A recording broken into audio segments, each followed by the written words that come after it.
Well, it's the weekend, y'all, and we made it. It's been a long, long week. So we are live tonight on Art IMITATES Live. Lots of topics and everything for you. So stay tuned. Stay tuned for all of that. So we're live now. Let's go. I'm a filmmaker. I've worked in film, video, and television for over 30 years.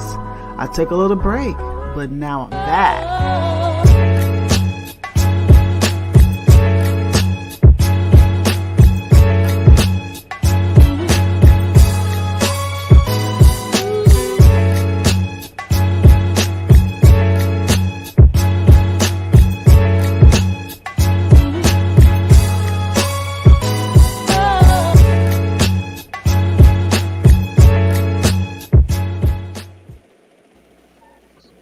Hey, welcome back now. I'm about to bring in the living room people, so I want to say happy week to you, happy 4th to you, the whole thing to you, and welcome to Art IMITATES Live with Tanya Dixon. Of course, that is me. A lot of topics coming for you tonight. We got what's the tea for you, everything. We have got the living room featuring lies, secrets, and omissions. We're going to let Bernard in a few moments tell us what the whole omissions thing is, because I'm sure he's got a lot he wants to speak on. So here we go. We're going to go ahead with our sponsor, and we'll be back with the living room panelists in just a moment. Art IMITATES Live with Tanya Dixon is being sponsored by Candyland Global, bringing your multimedia dreams to life.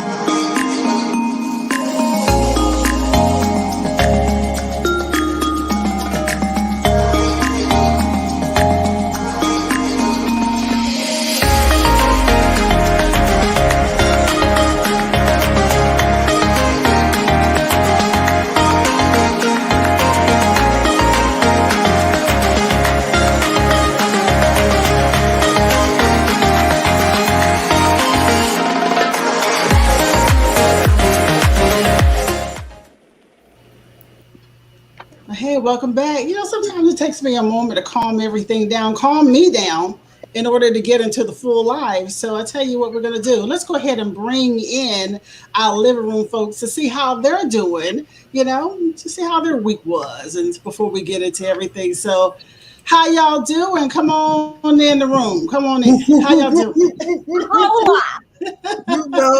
You know. Yeah. Man, I sometimes I think I'm ready, and then I get here and I'll be like, okay, you're talking, but it's like it's not all there. So I'm like, okay, we're talking, we're moving. So I'm live now, y'all. I'm ready. I'm ready. This is the ringer. This is what Rick likes to call it. This is the ringer. I like to check in with you all to see how your week was and what you're up to and the whole nine. So I'm going in the order of what's on my screen. Let me check in first with Shannon and Jason. Hi. How was your week? Hey. It was a lot better. I've got some job interviews lined up. I'm wrapping up this painting. I'll be in 2 art shows. Hold on, I'll be in 2 art shows. What was that? One is July 25th, and they're both erotic art shows. So I'm gonna have some kind of like sexy paintings coming out real soon. And the other one is a showcase between August and September. How about you, friends? I'll be good. Working. Also, I got, excuse me, coming up. I'll be in Atlanta because my group that I started, we're partnering with the community center out there to bring technology to underprivileged kids and underserved neighborhoods. So we partnered with an apartment complex, and we're going to be setting up 20 machines, desks, chairs, laptops, everything for the kids can have access for back to school, and also the parents to be able to search for, jobs and do interviews online. So that's what I got coming up. Cool. Thanks, Jason. What about you, Bernard? What's going on with you this week? After I got off with y'all Friday, my weekend was lit. I went to a nonprofit charity for my niece. She was raising money for 33 at-risk ladies to help them start their own business. I got to network with a bunch of business professionals, business owners, to provide them different services that I do. Anywhere from Blackboard to just they help them be like COO of their company. After that, I went and saw the Museum of African American Music here in Nashville, Tennessee. I got to be on a robe. I put on a robe, sang with the Bobby Jones super choir. Got to do my own little hip hop. Got to do my beats. Got to kiss the Supremes. Oh, it was a dream, baby. It was a dream. And this weekend, it's going to be better, better, better. I know that's right. Well, I ain't mad at you. I ain't mad at you at all. What about Bola? What you do this week, Bola? What did I do this week? I guess I didn't talk to you this week, huh? I guess we've been that busy. Well, I've been, of course, coaching, doing my blog and YouTube, and also starting my nonprofit for getting computers into schools in Sierra Leone, Africa. So I found someone who's going to actually write the business plan, and I'm putting it together and going about getting funds to get it started. All right, cool, Miss Bola. Yeah, let us know about that. We'd love to support you, Bola, in that, okay? Okay, thanks. Right. Margot. Hey, Margot. How was your week? Hey. Hello, everybody. It was a little bit not super busy, but majority of everything I've just been kind of reorganizing my whole life. You never discover how much stuff you got in your house. I know, and it's been in this new spot, and so much is here. But finding old pieces of poems and work and just inspire me to keep that going and to add to them. Besides that, going to start like a new business venture with my sister and our book club / she's starting to do like gardening and stuff. So helping her get ideas for that. We got a event on the 17th of this month to do and set up. So excited about it, but that's about it.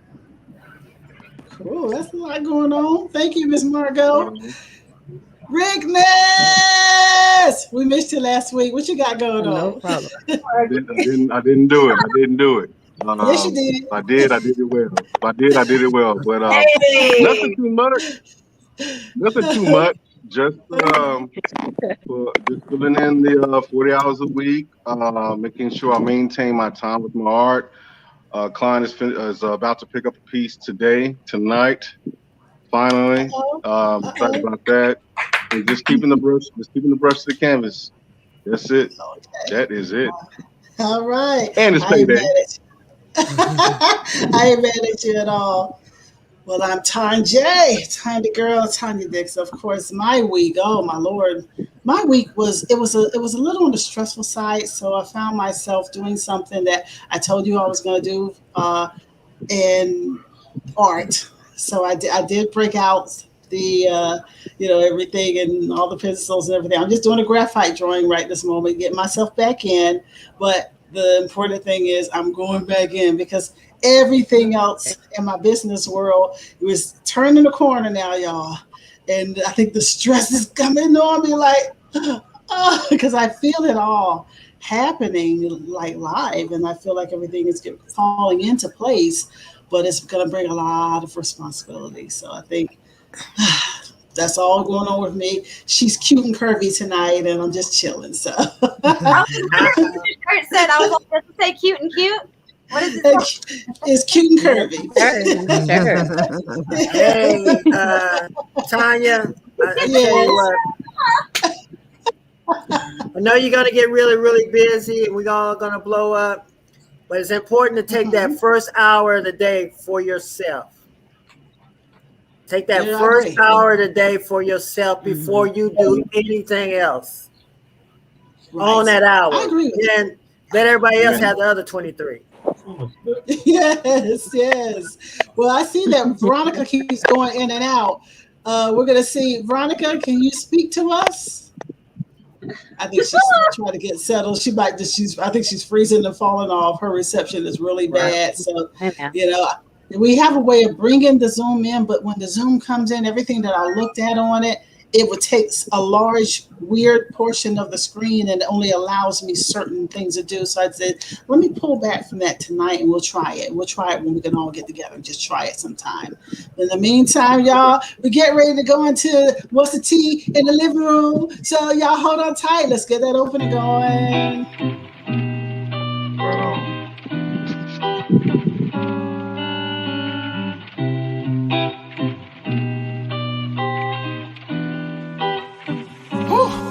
Yeah.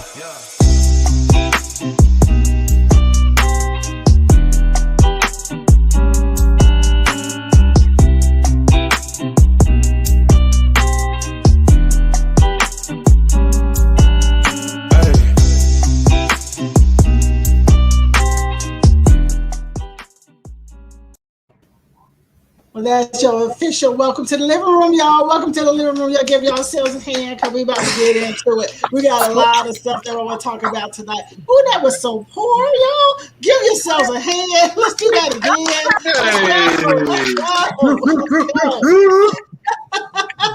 Okay.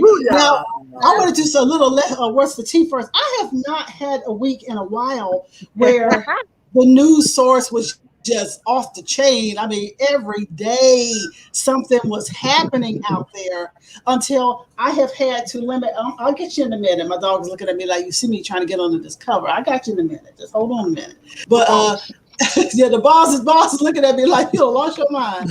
So we had so many things happen this week. I had to narrow it down to the things that might have been the most important. And so this one, important for me to see what you all's reaction will be. Bill Cosby, his sexual assault conviction has been thrown out by Pennsylvania's highest court. Let me go ahead and read to you real quick, and I will see how you all feel about it. Bill Cosby has been released from prison after his sexual assault conviction was thrown out. The Pennsylvania Supreme Court ruled that the lead prosecutor shouldn't have charged Cosby due to a deal made by a predecessor. This is amazing news. A spokesperson for Cosby told The Insider in a brief interview, and I'm going to give a credit to Newsbreak.com for this particular article. So I know everybody has heard about it. What do you think about the release of Cosby this week? There's a reason why women don't report their sexual assaults, and this is a main example why. Okay. That's what I got to say. I got you. Okay, well, in a lot of Cosby's release, what is that an excuse for? To me, what about the Yester trials? Like I said, what is this an excuse for? What is this a platform for? What do you mean? What do you mean by that? So he was released from his deeds, whatever. Not from his deeds, but from the courts, whatever. But what about what's being done about the other individuals? What about them? I think that for his release, it wasn't to say that he was innocent of doing anything. It was just because they had struck a deal to not prosecute him, and he was supposed to receive immunity for coming forward and telling the crimes that he did against these women. And I feel that he's playing it up that like he's been vindicated in some way because he's been released, like he was found not guilty, which is not true. It was just because of the deal. If it wasn't for the deal, he would still be in prison right now. Right. That's exactly what Tiana just said in the chat too. So hey Tiana. We missed you, Tiana. Yeah, he definitely wasn't vindicated at all. But the thing is he had a deal with the other prosecuting attorney who retired, and they had a deal.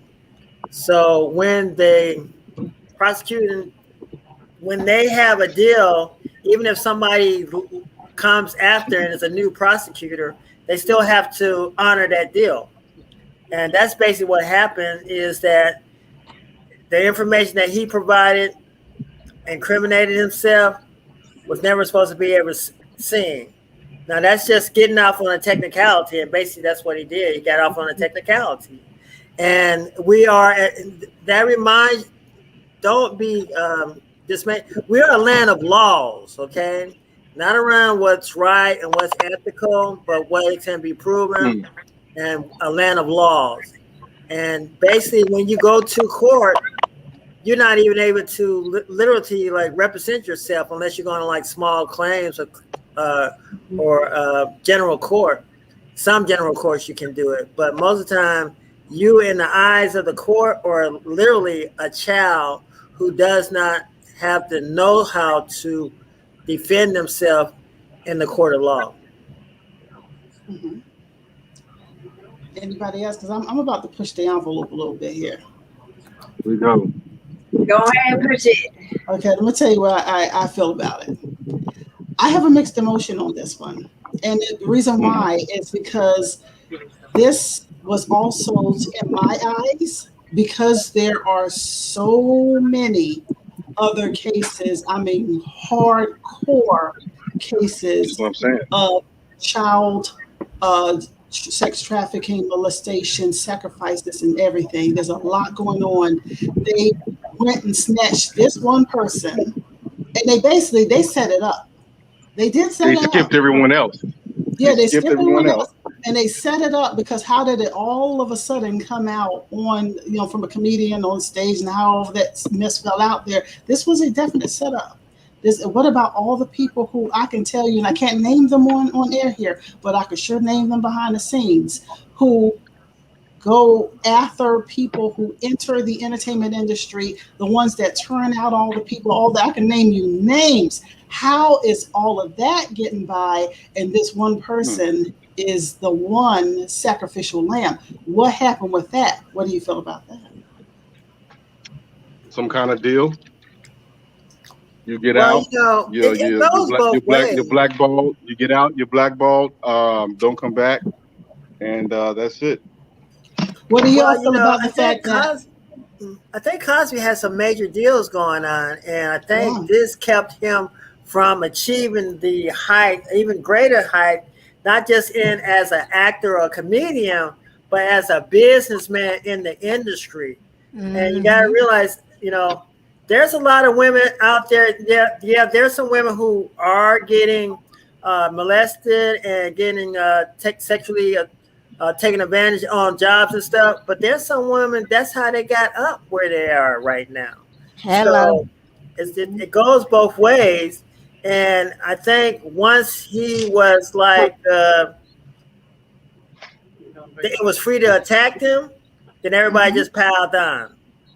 Piled on. You got to remember, women, and especially when it's talking about the history between white women, black men, and white men, that there's back in the day, there was many white women who felt that had black men literally lynched because of what they said and what happened. Even the thing with the Black Wall Street in Greenwood, they said they used the excuse that this black man had did something to this white woman. That's the reason why the race wars got kicked off. It wasn't a race war; it was a race slaughter. That's what it was.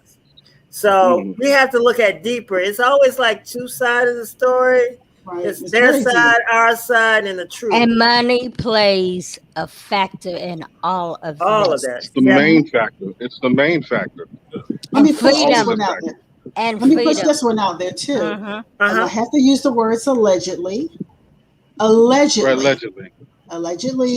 At one time, Bill Cosby was going to be buying a major network. I believe that network might have been CBS. And remember that all of a sudden, something happened to Ennis, his son. Suddenly, was killed on the side of the road. So when you step up in that crowd, and you do things that they don't want you to do, you get spanked. So allegedly, you get spanked and see what a lot of people forgetting. Sidney Poitier and Bill Cosby were pioneers. Yes. In the industry for Black men. They were climbing up. That's right. They had the mentality. They were just not show something. So, if you look at the entertainment field, a lot of Black men are cut. Their lives are either snuffed out or their careers. That's right. For doing the same thing. Right.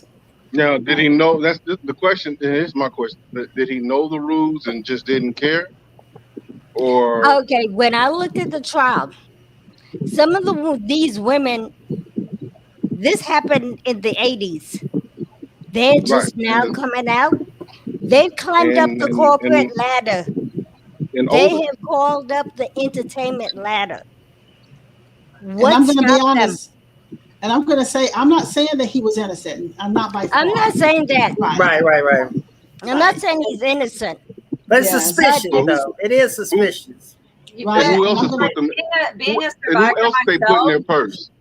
But I'm saying, like, being a survivor myself, like, it takes time to work through that stuff to be able to talk about it. Like, I didn't talk about my ex R-ing me until I was like 21, 20, almost. I didn't tell my mom till I was 24, and that happened when I was like 16 to 18 years old. Okay, like, Shannon, you were a child when that happened. These girls are grown. These were grown women who knew exactly what that industry meant when you went into a man's room.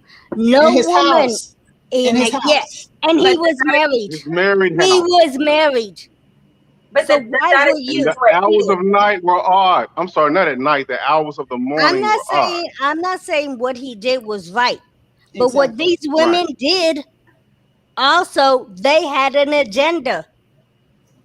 The last case I heard about was the woman said he did something to her in the Playboy Bunny, right?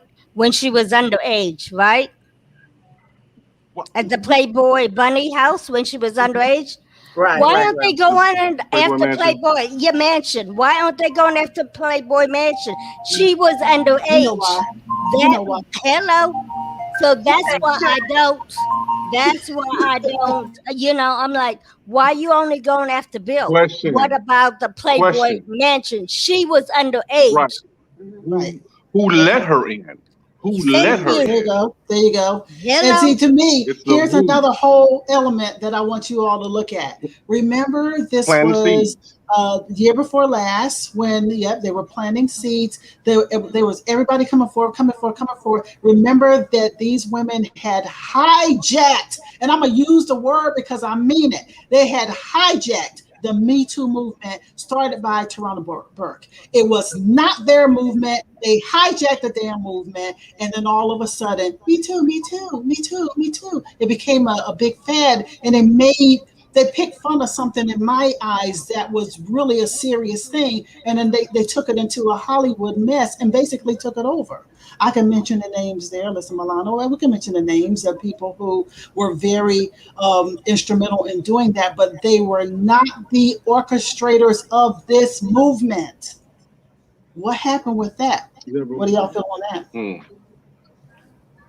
I think I do think smart. Well, I do think that the Me Too movement got hijacked by a lot of women with a different agenda, but it doesn't excuse the actions of the men that are involved in it. That's all I got. I don't want to like step on anybody's toes on this. No, but it doesn't excuse. it doesn't excuse the behaviors of these doesn't. men. But what happens is there's different rules for different men, which is not fair. That's what we're saying. That's what we're saying, Shannon. If you're going to take one and drag them like this, drag the rest of them too. No, I stand behind that too. I think everybody that was involved should have been held accountable for it. And it's not right that the industry has. Margot, did you want to say? Margot, were you wanting to say something? We're just running all over you, Margot. No, I say everybody should be by the same little rules. It don't matter what part you had it. If you witnessed it or played a part in it, you need to be held accountable for the part you played in it. It shouldn't be no special. Well, he just needs to be less than the consequences less than the other. So it's like whatever part you had in it. And like aside from Bill Cosby, let's talk about Brock. What's his name? Brock Turner. That found that girl behind the dumpster after a college party, and they had this whole excuse that he was a swimmer and they wanted to like protect his identity, and he only got probation from taking advantage of that girl behind the dumpster. Let's drag everybody. Let's take the entire industry down. Let's for real, white men. Even with the whole standard.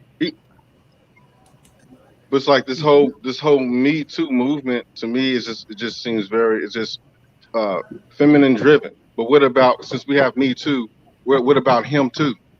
What about the Him Too? Well, the Him Too are not talking. You did have a few come out oh gosh, what is his name? Terry. There's one of the guys from Boys to Men that came out. There's some of the dudes from NSYNC that came out. Some of the cats from Backstreet Boys came out. There's that are standing up. But the fact that B2K. Yeah. And it's the idea that when you stand up to this and you talk about being taken advantage of as a man, it takes away from your masculinity, and that's what it should not be looked at like that. It challenges your masculinity. Yeah, I've been on the other side. Your masculinity. I've been on the other side too, that where I was in a situation. I was actually working security at the time. And the security job is to watch everybody.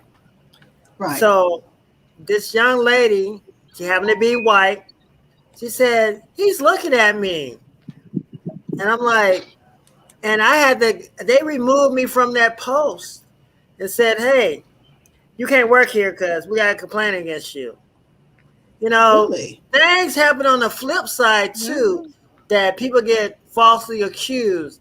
You have to be very careful before you know the information and really do an investigation to what is wrong and what was right. Because women would also use this Me Too. Women have also used this thing to bring men down also, or they just they don't like the person or whatever. So you really have to before you come to judgment about either side, look at the evidence. Let the evidence lead you to the whatever should happen, either punishment or being absolved of that. And also, if they're also falsely accusing people, whoever, women or men, then there should be a punishment for that too. There should be. Thank you. Thank you. Yeah. But there's not. But let me also speak when there's only two people in a room and only those people know what happened, it makes it harder for there to be a proper investigation.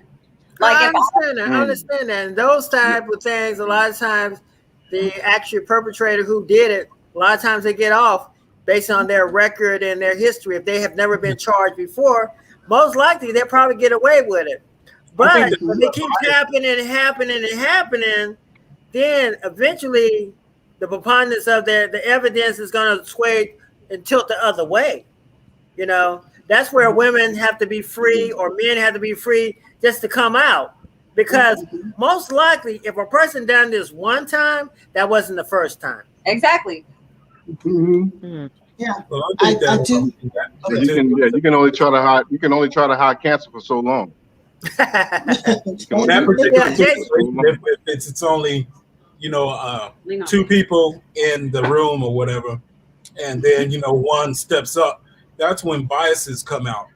Because if the woman was white and the guy was black, they will probably lean more against the brother than believing absolutely. Do it a white man and a white woman, they'll lean the white man's way, right? And be like, nah, we have to dig up some dirt on her and see what her background is like, and all this stuff. Right. Yeah, in that world, you're not leaving it squeaky clean. Yeah. Even if they have to plant or make something up, you're not leaving in the streets just like leaving a gang. You think a lot of cats can just get it? You know what I'm saying? So, what I was going to say earlier, as far as that, there's no easy way out. If there is a way out, there is a penalty for success. There's a penalty for success in that industry. So even with dealing with people, they act like they have your best interests, and it's willing to drain it all at the same time. Mm-hmm. So it's I have a lot of mixed feelings about that too. But I feel like go ahead. Let's go a little deeper. Let's bring it a little deeper. Okay. Because the second story of the week is when Miss Phylicia Rashad. Now she was she was his co-host for the Cosby Show. Mm-hmm. And she had a statement when he was released. She says, finally, a terrible wrong is being righted. A miscarriage of justice is corrected. So what do you all feel about her weighing in on her co-host? You know what? I think that she's just loyal. I mean, there's some people just gonna ride and die with you. I got friends that I can't do no wrong.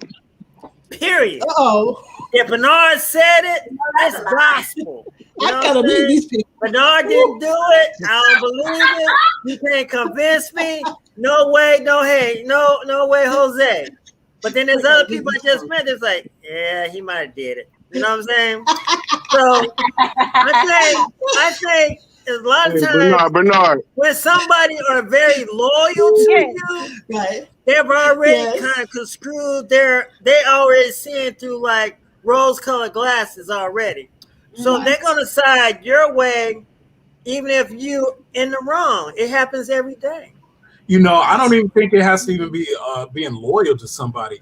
I think just depending on your relationship with that person, because you have this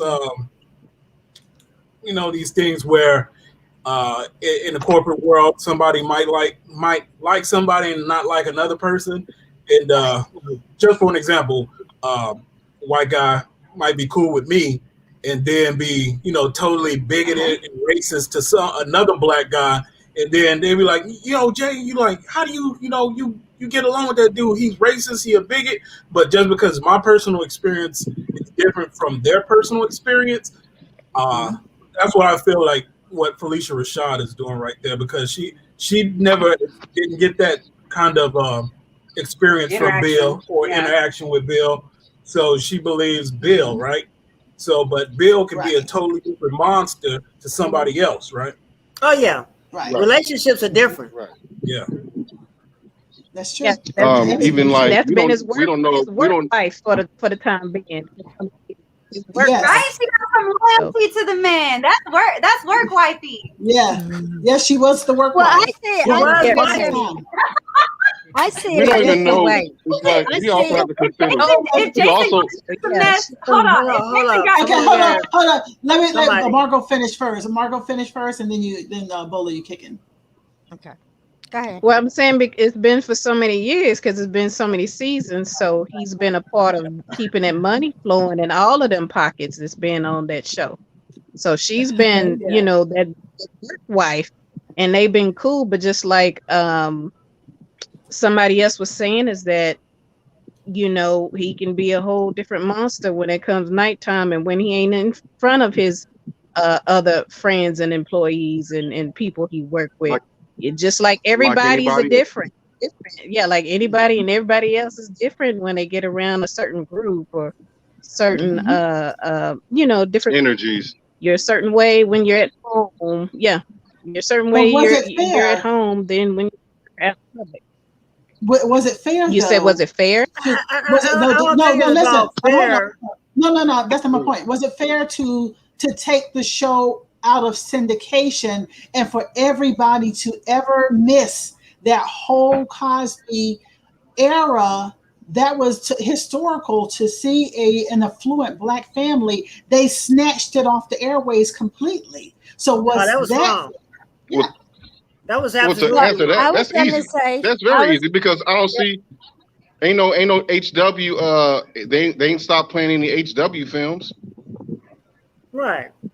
I was gonna say with her saying what she said, what she said, she has the right to say it, and not only that, she's in the industry, so she knows the stuff we don't know. She's lived it from the 70s, how they treated Black people in the 70s up to today. So she has a behind the scenes. So what she said, she has a right to say it. Right. Yeah. And that is true. I want to go a little bit deeper. Why is this Momoa? Lisa Bonet, remember her comments were she was not surprised and she was very negative about when he was in trouble. Y'all remember that happening? You remember her making comments and that she wasn't surprised? But didn't they have to take her off the show? They took her off the show, and I guess she felt like he was a little too hard on her. But let me say this: her husband, Jason Momoa, I've seen it with my own eyes, and I'll share it with you all if I can find it on my computer on the after show. She is married to him, and then all of a sudden his career takes off in a big way. Why is it okay for? Oh gosh, did I want to say this? There is a video, and it's not alleged.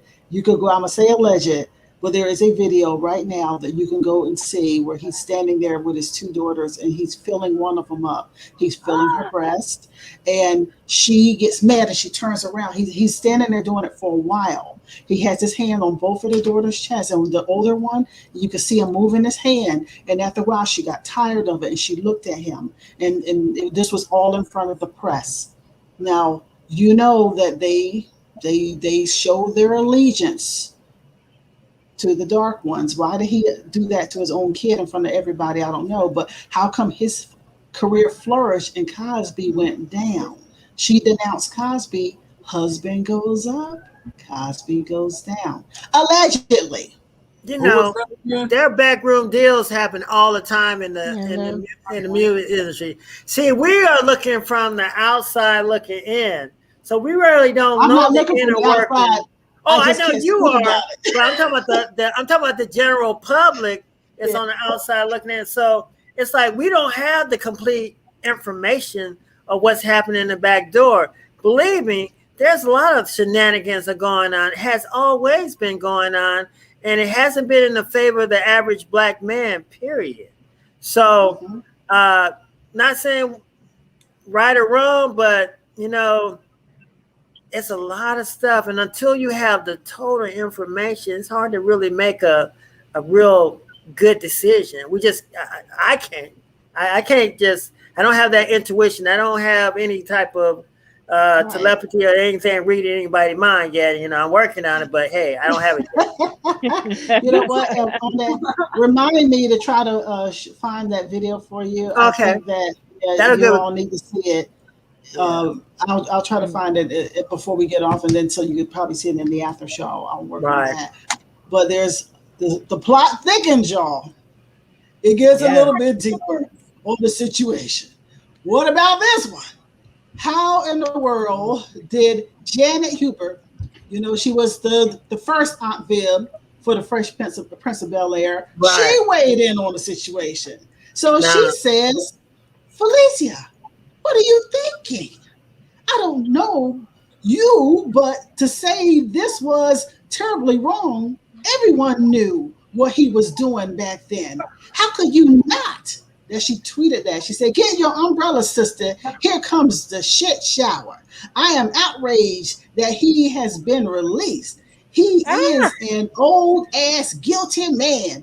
And give a compliment. I mean, give again credit to Newsbreak story. There, you know that story does come from Newsbreak. So, just want to see what you all think about that one. Woo! Yeah, It was a lot happening back then. What, Okay. what you know of one person, Right. something different that someone else knows about that person. The way that I know Jason, you know, it may be completely different for someone else that knows Jason. You know? Like all those things he done You don't before he always met see you. everyone's skeletons. Yeah. Each Well, we person's talked about relationship this with the earlier, and other I is had different. told you about the same thing, that you can meet people in different phases of their life. Like you meet them when they're in their early youth, they might have been very promiscuous.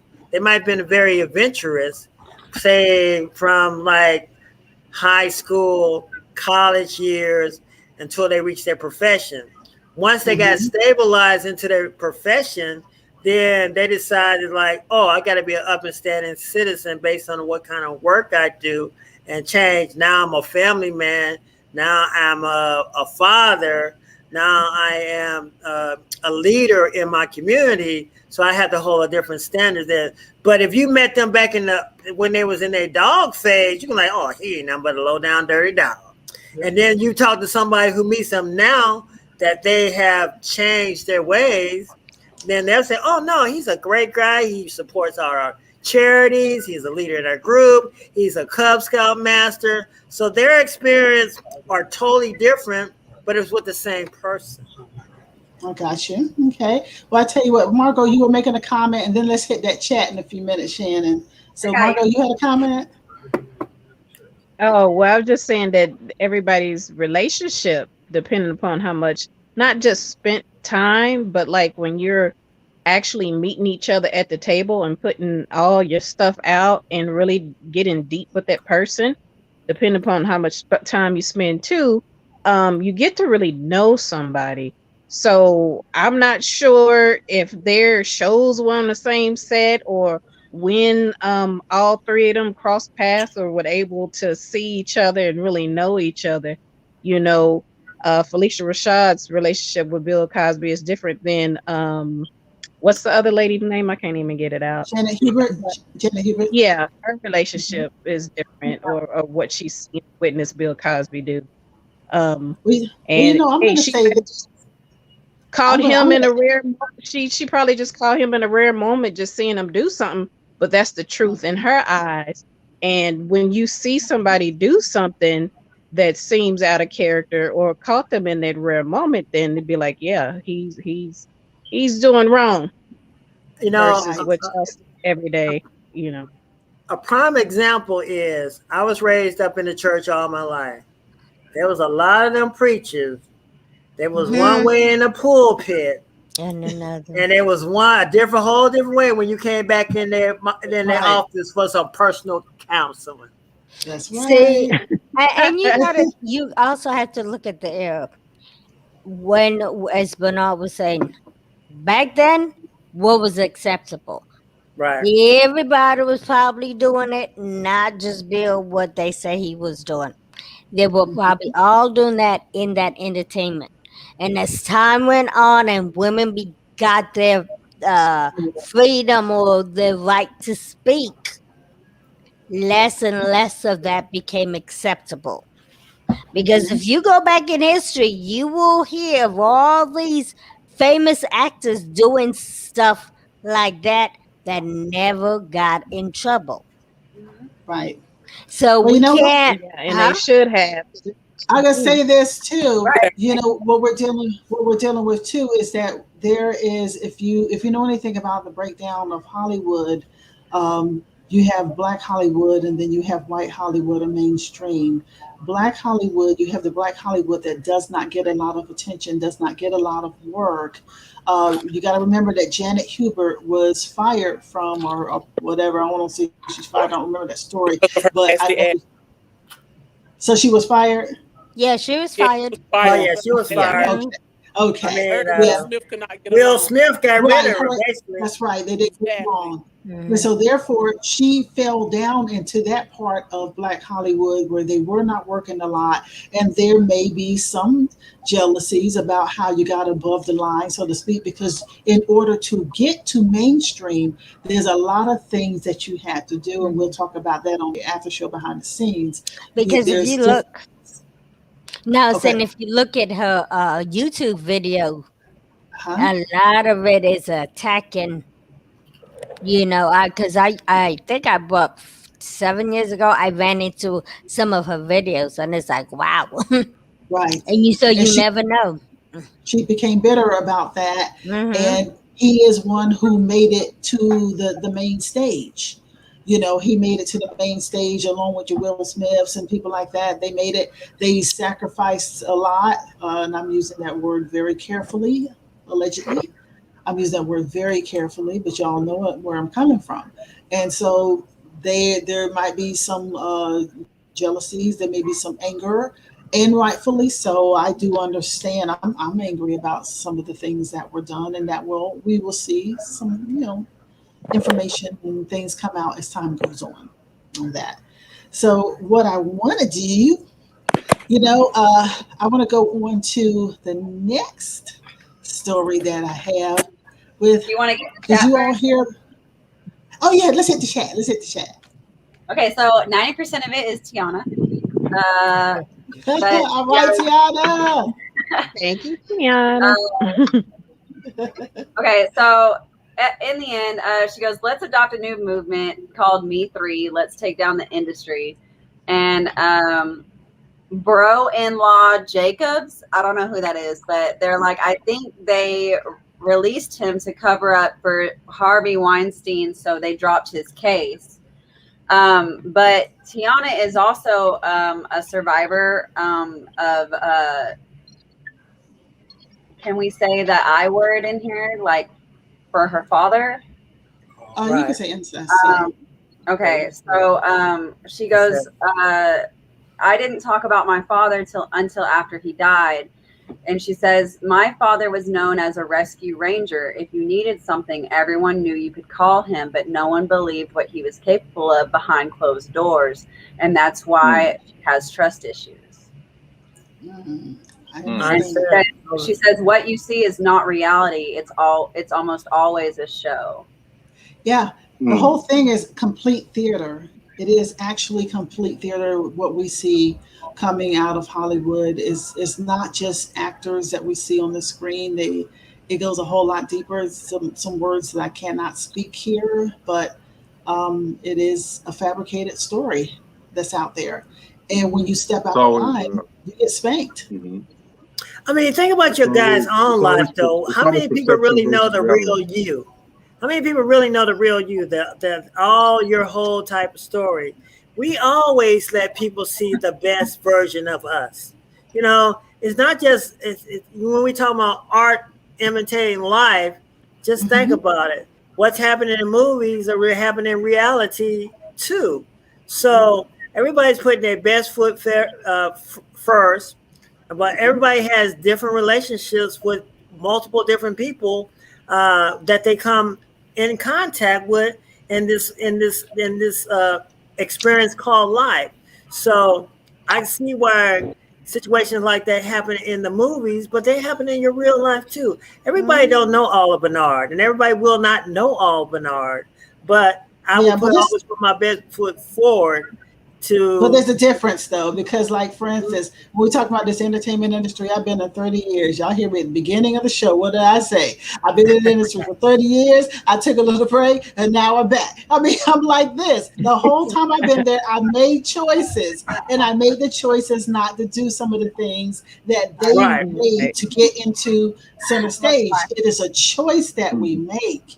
It is the choice. And not only that, Tanya, not only that, a lot of people who get into the entertainment world, especially actors, see your producers, your producers of music, producers on TV, are the ones who make the money. It's the people behind the scenes that make the money and call the shots. So when you have people who come before the audience, they come from a place, a lot of them come from a place where they don't know. So they get into something and get taken. And they're trying to survive. Well, And they there's a survive choice that they make. See, there's a point where they find themselves in it. This is real talk, real story. They find themselves in it, and at that point, they have the choice to step out. You ever heard the actors that do something and then completely disappear? They have the choice once they find out what they're in. They have the choice to walk away. But a lot of them don't make that choice. The ones that you see who have gone on and on to do movie after movie, show after show, they made the choice to do what they needed to do to stay in. That's where the trouble starts. Well, I said before, seeds are planted. Even these individuals being brought into the industry or being initiated into the industry, they're not told. They're not told what they're up against or what's going to be up against them once they realize who they are. You know what I'm saying, or what they're not willing to put up with. You know, that takes learning. During their early years of being in the industry, they start to figure out things. They start to figure out who they really, really are. You know what I'm saying? So, and that's like I said, and that's. Go ahead. You know, that's I want to bring up a name, Jim Carrey. Like, that's his big thing. Like, he's in the process. They're trying to blacklist him because he started speaking out against everything. Why are you looking at me like that? He's speaking out against what? Well, he started getting extremely political, like all his stuff, and they started blacklisting. She made that noise like, girl, you wait until we get off this air when I tell you about how I spent Lord grab me. Jesus, take the wheel. I spent 2 months in Hollywood, and I can tell you, it's weird as hell. I'm not even working in the industry, but I was working with the industry on some stuff, and I had some guy try to come in, you know, he's giving off all these bad vibes and shit. I'm sorry, and stuff, and make comments. And I'm in a closed office, and he's coming in, closing the door, telling me he wants to show me what Hollywood is like. I'm like, nah, bro. Like, you can open that door back up. I don't need nothing. Yeah. He wanted to show you. Look, he wanted to show you how Holly his wood was. Well, you know, he wanted to show him how. He wanted to show him how Holly his wood was. Rick, shut up. You know what? Also, you got to think about the industry whole. The you ever heard like the Stockholm syndrome? Where these people themselves who are now in high positions went through probably some of the same thing that they're doing to other people now.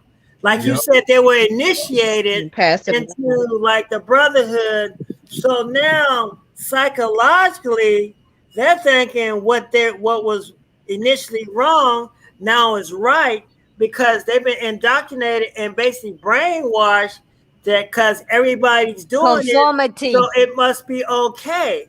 Yeah. So Hollywood, even the sports industry, right? All of that industry is almost the same thing going on.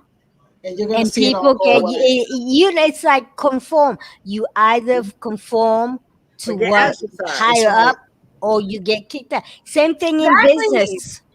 Same thing in the business world we work in. You either conform or you go do your own thing. How many women beaters are in the NFL and still thriving? Say what again? I said, how many women beaters are in the NFL and still thriving? Just because that have been proven to beat their wives and are still thriving. I don't know. What about the men? I don't know. What about the men that are getting beat by the wives too in the industry? Listen, nobody is denying you, okay? Nobody is denying No. You when you But it talk might about be a that smaller white leaders, number. That's all. look how How much. many Look how women get pregnant on purpose, and you got to pay your child support for the rest of your life? we were like, hello. Type shit. Look, He had I Type know shit. it's real because a couple women came Type back to shit. me and tried to say and told me and said, I tried to set you up. I tried to get pregnant by you so much. You know how dirty it is. What was that show? What was that show called? The Game. What was that show called? The Game. Yeah, the game. Yeah, the game. Yeah. Yeah, The game. that's like a prime, one of the prime examples on That on happens the levels. Like women are not Okay, hold totally on, hold on, innocent hold on. either. You know, I'm like not let's catching everything. get over the thing that women are totally innocent in this society. They're not. They're They're not. not. They've did a lot of things, but it seems like with this Me Too movement and stuff like that, it's like the guys are only doing the dirt work. You know, women just a little slicker with it. That's all I said. They slicker with it. These people have teammates. People have teammates. People have teammates. Certain things they'll say, certain things they won't, and certain things that they should say and want to say they won't say. So that still makes them a part of their team. Oh yeah, at some point. Yeah, they actually mom's a word I guess one can say. They don't want to stand up and say anything just in general, but you have to understand that Hollywood is owned, sports teams are owned, those industries are owned. That's under control. That's secret society type of stuff. There's certain things that you can't step out of line. It's like now you're gonna have when the time. Oh, it's still secret because people don't know who actually owns it, and they don't know that it's actually falling. And when it all falls, watch, a lot of people are going to start jumping off the ship. As the ship starts going down and starts burning, you're going to see a lot of celebrities and sports people trying to jump off and save themselves. I remember you saying that. I remember you saying that last year. I remember you saying that. Yes, Margot. Yes, I'm like this. It's going to happen. There's a lot of things that are slowly coming to the forefront, and it's going to get here. It's going to get here. So, like, my thing is with the entertainment, with sports and all that. You can look at so many, especially black artists or black athletes who are now working at McDonald's. Because the contracts they signed was not what they thought. Right. Well, not what they knew, and not what they were told. Right. They didn't have an accountability partner. And the accountability partner that walked away. Yep, and the accountability partner. Go ahead. And their bodies don't work anymore. That's another big thing. But let's get into this next story because I want to do just two more quick things, and then we got to get into our topic for tonight. We're already behind. I said there's going to be a lot. I knew there's going to be a whole lot, but y'all recognize this dude right here. Y'all recognize that guy? Okay. If you don't, that is Robert L. Johnson. That's America's first black billionaire. And he is calling on the federal government to pay reparations. He says he actually is suggesting $14 trillion would be roughly $333,400 per black person in the United States. He also urged that lawmakers to pass a decades-old bill that would set the stage for reparations. Now, he actually is the first black billionaire and the founder of Black Entertainment Television, BET, and he's calling for the federal government to pay out that $14 trillion in reparations, and he wants his check too. So, with that being said, what do you all think about? What do you all think about this? I just want to know where I get my application at. Where I get my application? That. That is well overdue. Yeah. Like, okay, let's we're gonna have an honest discussion. Bottom line, European white Americans owe us a great debt. Bottom line, they had years on top of years on top of years of free labor, and no one is denying that slavery. Cattle slavery was a bad thing for Black people, African American people, period. But they seem to change the switch when we talk about money. All of a sudden, well, I didn't do that. My granddad, my great-great-great-granddaddy did it. But you directly benefited from every laugh, every lynch, every situation, every time they put down slaves, every time they killed them, every time they cut them, every time they belittled them, every time they tar and feathered them. You directly benefited from that.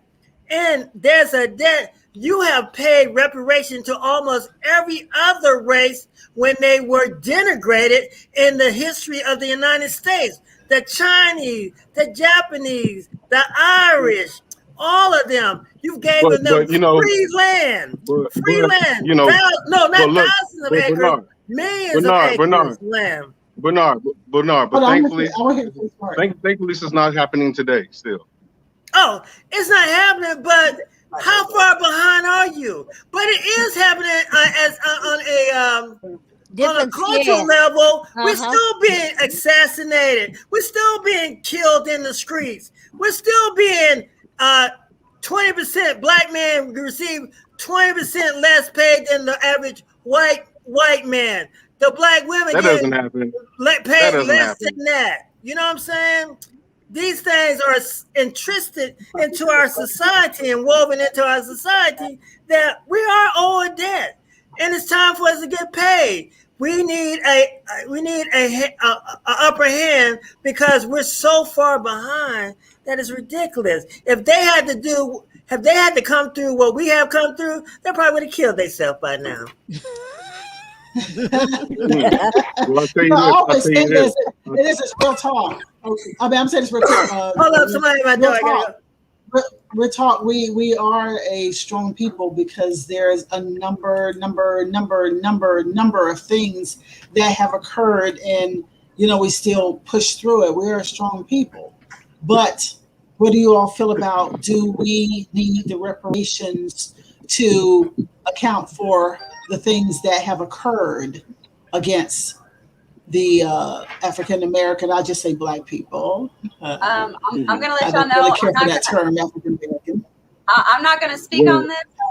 I'm going to hand this over to Jason. I've been passing for too many generations, so I'm going to step back and let Jason handle this.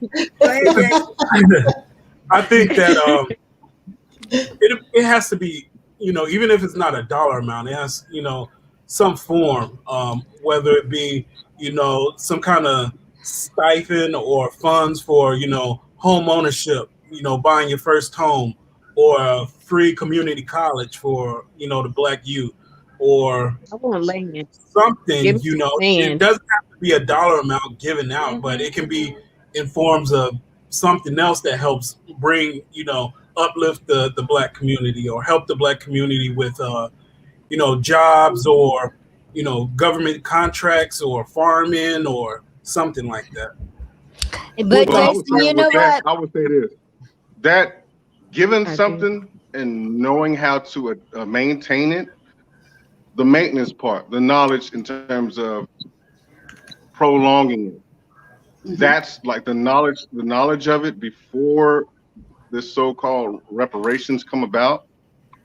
How are we preparing ourselves to even maintain and keep the things that we have? Like, are we even learning how to respect money now, or respect these different forms of reparations now? Do we even know how to, whatever form it is, are we teaching ourselves or teaching each other how to attain such and maintain such? That's the biggest question, because people are giving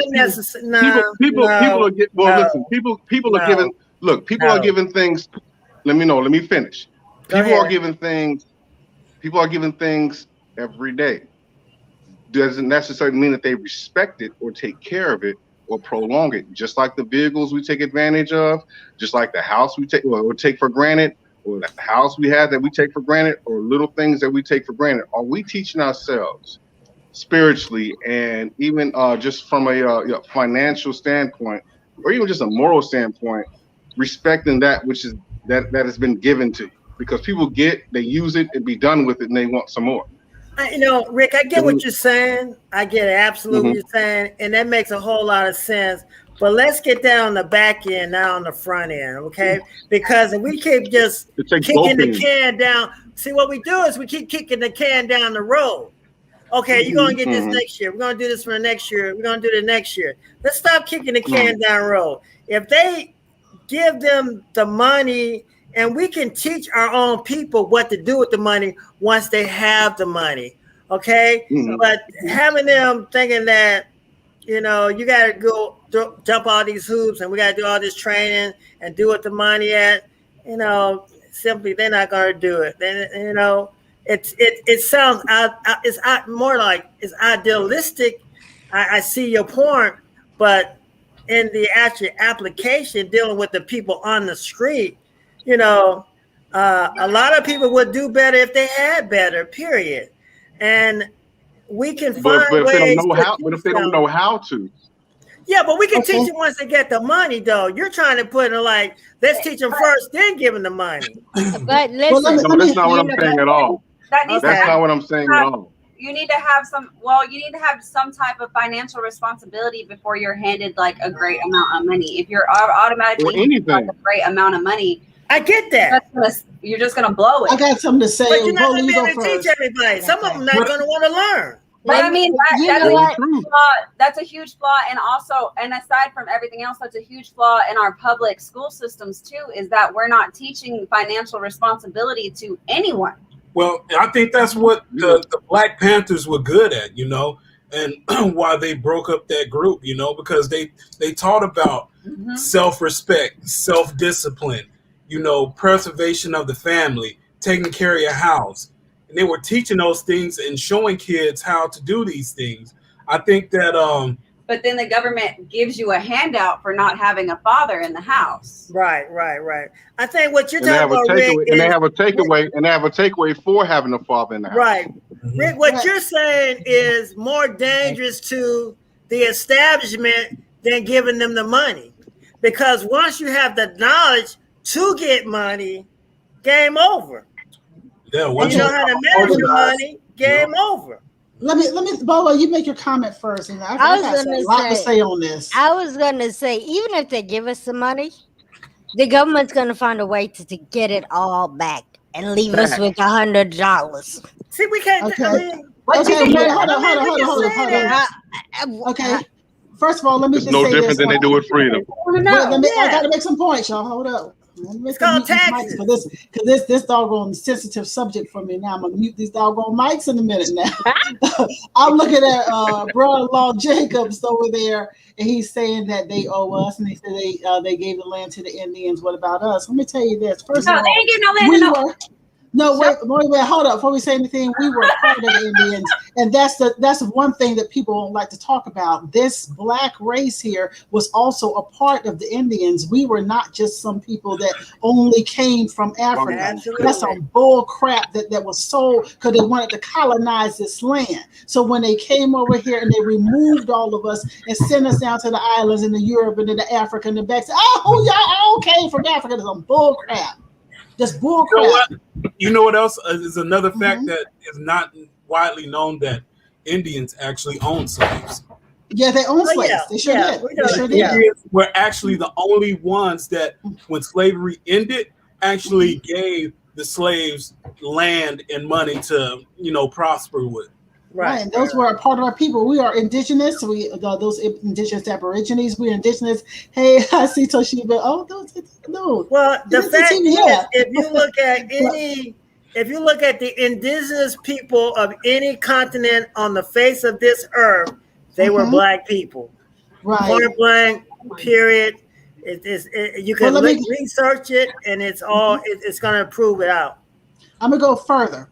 Now, this is what's getting ready to happen. I ain't shooting no bull. I ain't giving you no theories. It's actually happening right now in real time. We're moving into a place of a debt jubilee, and it's happening worldwide right now. It's going to come. It's going to be here soon. They're relieving things on debt. This is not a theory. This is something that is actually in movement right now. One thing that we were taught many years ago, to working for a living. You were never supposed to work to live. So people feel that you never should be given anything. Yeah, you never were supposed to be that. That was something that they built into your mind in the mind effery. They told you that you had to work to live because you were working to get them money. You were never supposed to work to live. You're supposed to be able to live. And you live off the land and you barter, you different things for one another. So we are old. We are old as colored people, but we're also old as people in general, because people want to believe there's other races of people that are not colored people who don't understand that they were slaves too. They were slaves of the system in a different way. And all of this slavery is going to come full circle. Everybody's going to get money in just a few moments. Now, if you feel like you're not owed any money, if you feel like, oh, I got to go work for you, go hand it to me and I'll handle it for you. If you feel like you can't handle what's given to you, that you need to go out there and work for it, I'll put your ass to work. Go and bring me that check when you get it. Because everybody has to understand that's what you were supposed to do, is to be here as a planet citizen, and you were never supposed to be working your fingers to the bone to live. That's the mess that they put into your head. It was never supposed to be like that. Okay, I'm gonna finish my soapbox. So let me get back to what I got to say. You ain't deep. Go ahead. You ain't deep. Go ahead, John. I'm just saying, because that's a very sensitive subject to me. She ain't even drinking nothing tonight. Yes, I am too. Hey, you know what I'm saying? Okay. Hey, y'all. You hiding it. Hey, You y'all. hiding it. Hey.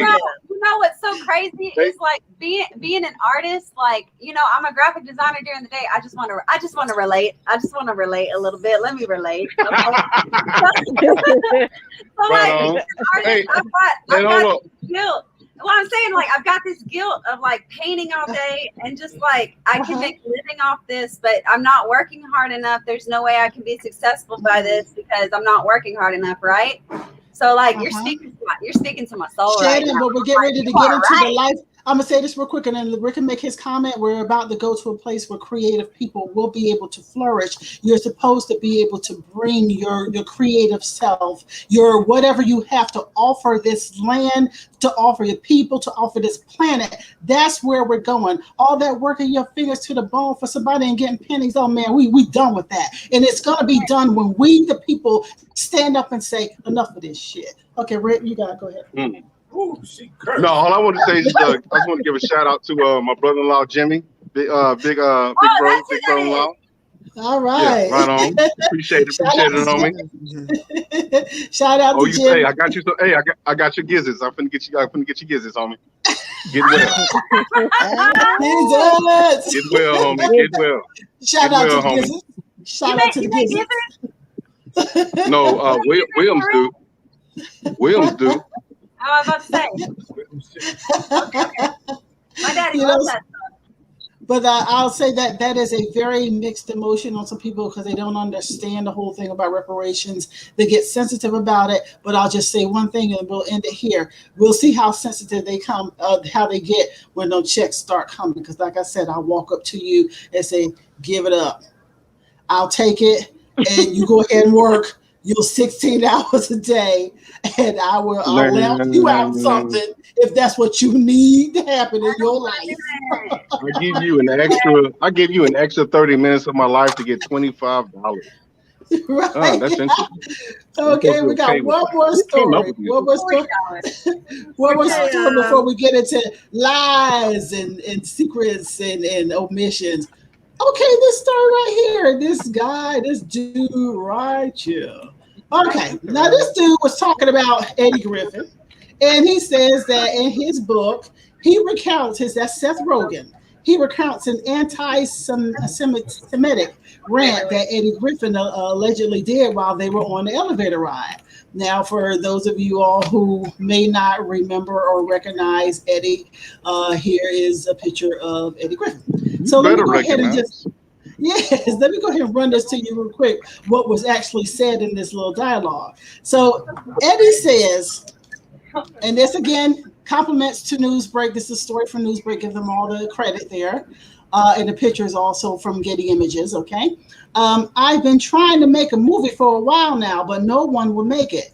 But they made yours, and you know why? This is what Griffin said. And Rogen said, no, why? And he says, because I'm black and you're a Jewish mother effers, you know? And so he said, oh yeah, what do you mean by that? That's what Rogan said in an awkward laugh. He says, I mean, you Jewish mother effers run Hollywood and you only make movies with other Jewish mother effers. Okay, so this is something that was happened in this conversation between the two of them. And it kind of ties into where we were a little while ago talking about Hollywood. What do you all say about this? I think we kind of pretty much said a lot of it earlier, but I'll just say this. There is what they call the Khazarian Mafia that, you know, that's one of the names of them that have run Hollywood. What do y'all feel? You're like, okay, I'm over that one. Because y'all ain't saying nothing. It's your turn. I think that one speaks for itself, I guess. I enjoy Seth Rogen's movies. I also enjoy Eddie. I don't know. Like I don't. I'm sorry. To be honest, I'm sorry. That's all. I'm sorry. I'm sorry. Undercover Brother was awesome. You know what? He has had some decent movies, Eddie. You know, he's had some decent ones, but I understand where he's coming from. You know, there's the ones that they call the Khazarian Mafia. That's who ran Hollywood. It gets deeper, a lot deeper with that. So I can understand what's being said, so to speak. So no comments. No comments. Being said, and I mean, it's more like than this, obvious like that, what's being said and what's been between the lines. It's Well, like I mean, what's it's being more said than- and what's between the lines. it's more than obvious that He didn't leave nothing between the lines. Jewish-driven films are more likely. Like we have Pineapple Express and stuff like that. But if you were to put, say, a person of color in the aspect of Pineapple Express, it would become automatically like a drug dealer movie, you know. And that's just the perspective of Hollywood. And is it fair? No, it's not fair at all, and it shouldn't be perceived like But that. the thing is, I think the times are actually changing now because It is. because what TD Jakes and Tyler Perry are doing and building that studio out in Atlanta, we don't have to go through Hollywood anymore. You can go to our own people to get our stuff, you know, My wife just said that. produced and distributed. You know, I don't agree with that one because what I just put in the private chat, there is a lot more. There's a lot more to that story. A whole lot more I they can can tell do. y'all off here. Yeah, Even Tyler Perry himself doesn't like. I mean, the black men in a lot of his movies are villains in his movies. They don't perpetrate the true nature of the black man. It's not a balanced look on that. Even in his movies, a majority of what he puts out there, I mean, it's not reflective of a true black man's nature. So even when we do have our own shows and stuff like that, a lot of times we fall right in line with the master's plan. Right. That's right. That's true. Is that by choice? So Do you think that's by choice? That's That's called programming. Programming, baby, brainwashed. Yeah, that's just programming. You know, sometimes you don't So have to. You don't have to call a person a slave to go out there and be a slave anyway. Everybody's a slave now. Yes, they are. No, Slave mentality. If you work at 9 to 5, you're a slave. You're a slave if you're in debt. Well, you know what? I'm not a slave. You're born in debt, actually. You're a slave if you're. I'm working on being out of debt. You're not born into debt. You're not born into debt. They put you into debt. Yeah, they put you in debt. Well, you're literally put in debt. If you look at your birth certificate, it's shaped just like a bond. They put money against you when they do treasury bills and stuff. They put security number is back up. Like they will sell us if they get. Yeah, no, you are being sold right now. Right. Period. You are being sold. Your number and social security number have been. But we're gonna have to hold that like one down. why we in debt so much with China. China has bought a lot of Americans for debt. They do. And that's why we work out for other companies. And right. I'm gonna have to leave that one alone because I could go some places where. Right. Okay. Yeah. I could go some places with that, and I think I better hold it down because I can step on it for real with that. Debt-free. We and you have talked a lot about that. Yeah. Am I included? Yes. Okay, cool. Yes. Yeah. Okay, well, y'all, we get ready to go into the living room topic, but let's go ahead and pause for the cause with social media. Just one moment. We'll be right back. And to kick off lies, secrets, and omissions in just a moment, y'all. We hope that you have enjoyed this episode of Art Imitates Live with Tanya Dixon. So be sure to like and subscribe. And also check us out on all of our other social media.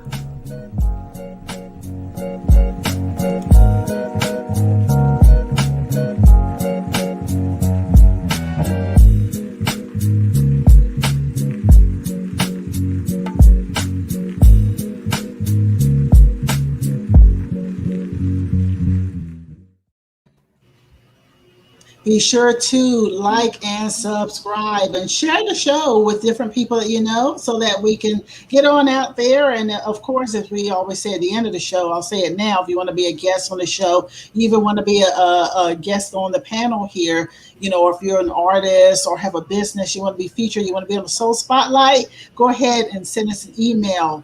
Or hit our social media there. Email, you can hit us at tandyail@gmail or info@tandyland.com. All right, y'all, welcome to Lies, Secrets, and Omissions. I went to Bernard this week and I said, Bernard, I've been thinking about lies. I want to talk about lies. And Bernard came through with secrets and omissions because I think Bernard's got some secrets and some omissions. Every lock on his chain is a secret.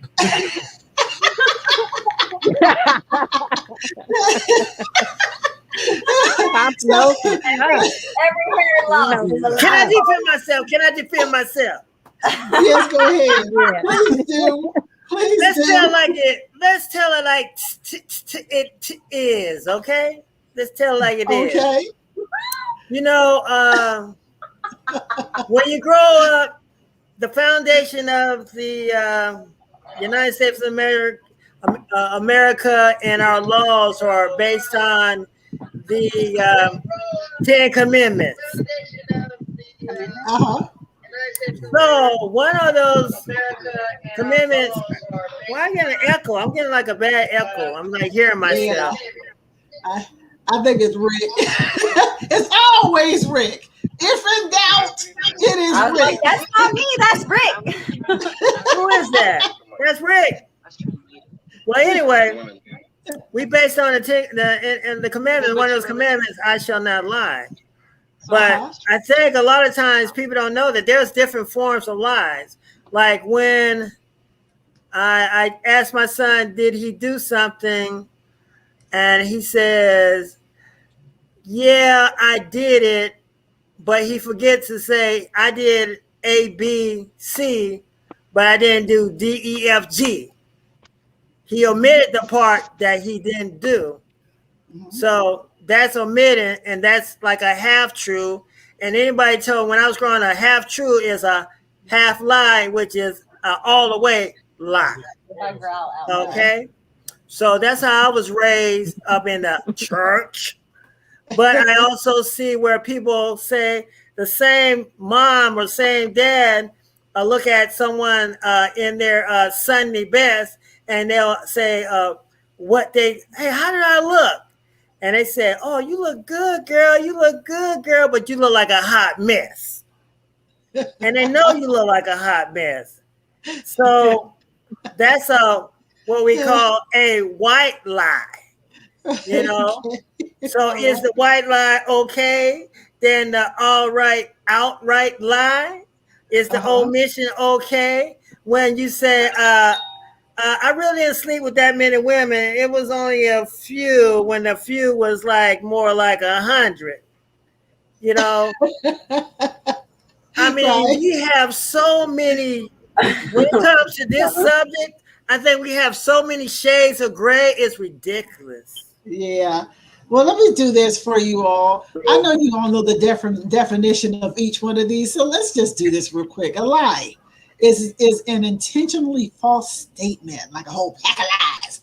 A secret, something that is kept or meant to be kept unknown or unseen by others, a state secret. Or an omission, a person or thing that has been left out or excluded. Okay.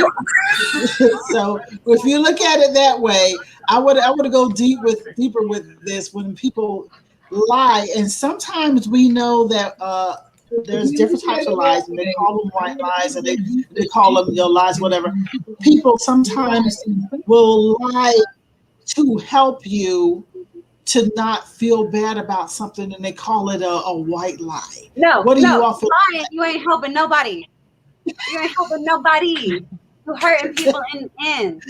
It's still a lie. It's a lie. Being your manager or supervisor for a job. Shut up. He don't lie about none of that. He don't lie about none of that. Don't let him front on this. Don't let him front. Excellent employee. No. I'm like co-worker. On that list. Like Margot said something. Margot, what you said? I'm sorry, we missed it. I said, are you trying to get a car and you trying to have that person be, like you're good on your credit. You actually do pay back loans on time and all that other stuff. Yeah. No, I get it. Yeah, there's a lot of lies. That's what you call a mocking. That's what you call a mocking applicant. And I tell you that the one that bothers me the most is, well, outright secrets bother me, but omissions are the most irritating for me, is when you're talking to someone and they omit things from the conversation just because they feel like they don't have to tell you, they don't have to include you in on the whole story. So what do you feel about that? Isn't the omission to you still a lie? Yes.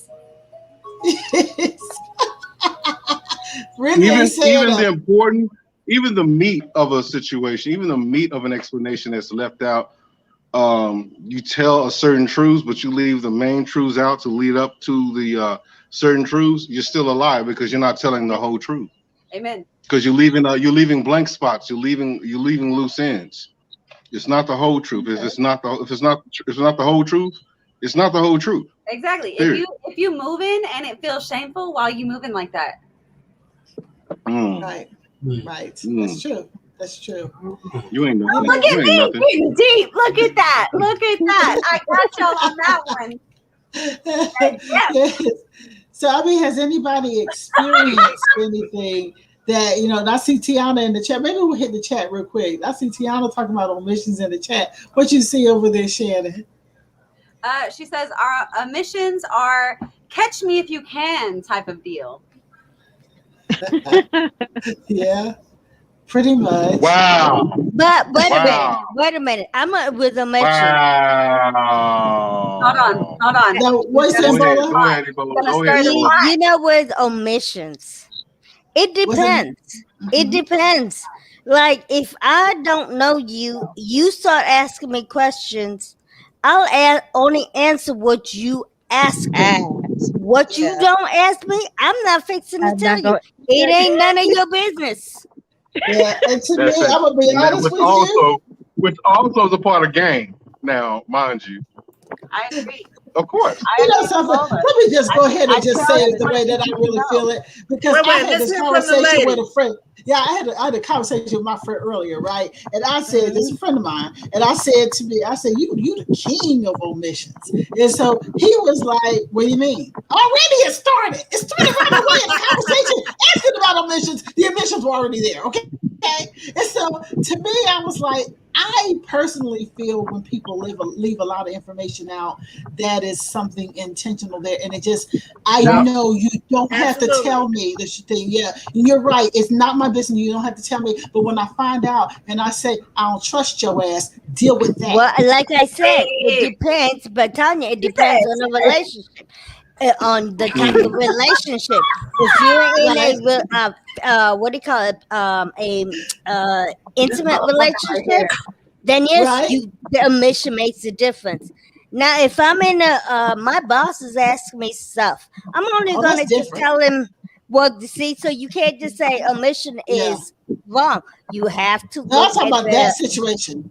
Yeah, Personal, that I mean, I feel like personal, like either in the relationship or an ex or something like that, you know, something that was intimate. Yeah, there should be certain types of unspoken rules on that. But yeah, and even in friendships, if you're my close friend and you just omit and stuff, I'm looking at you with that side eye from that moment on. I'm looking at your ass. I see you.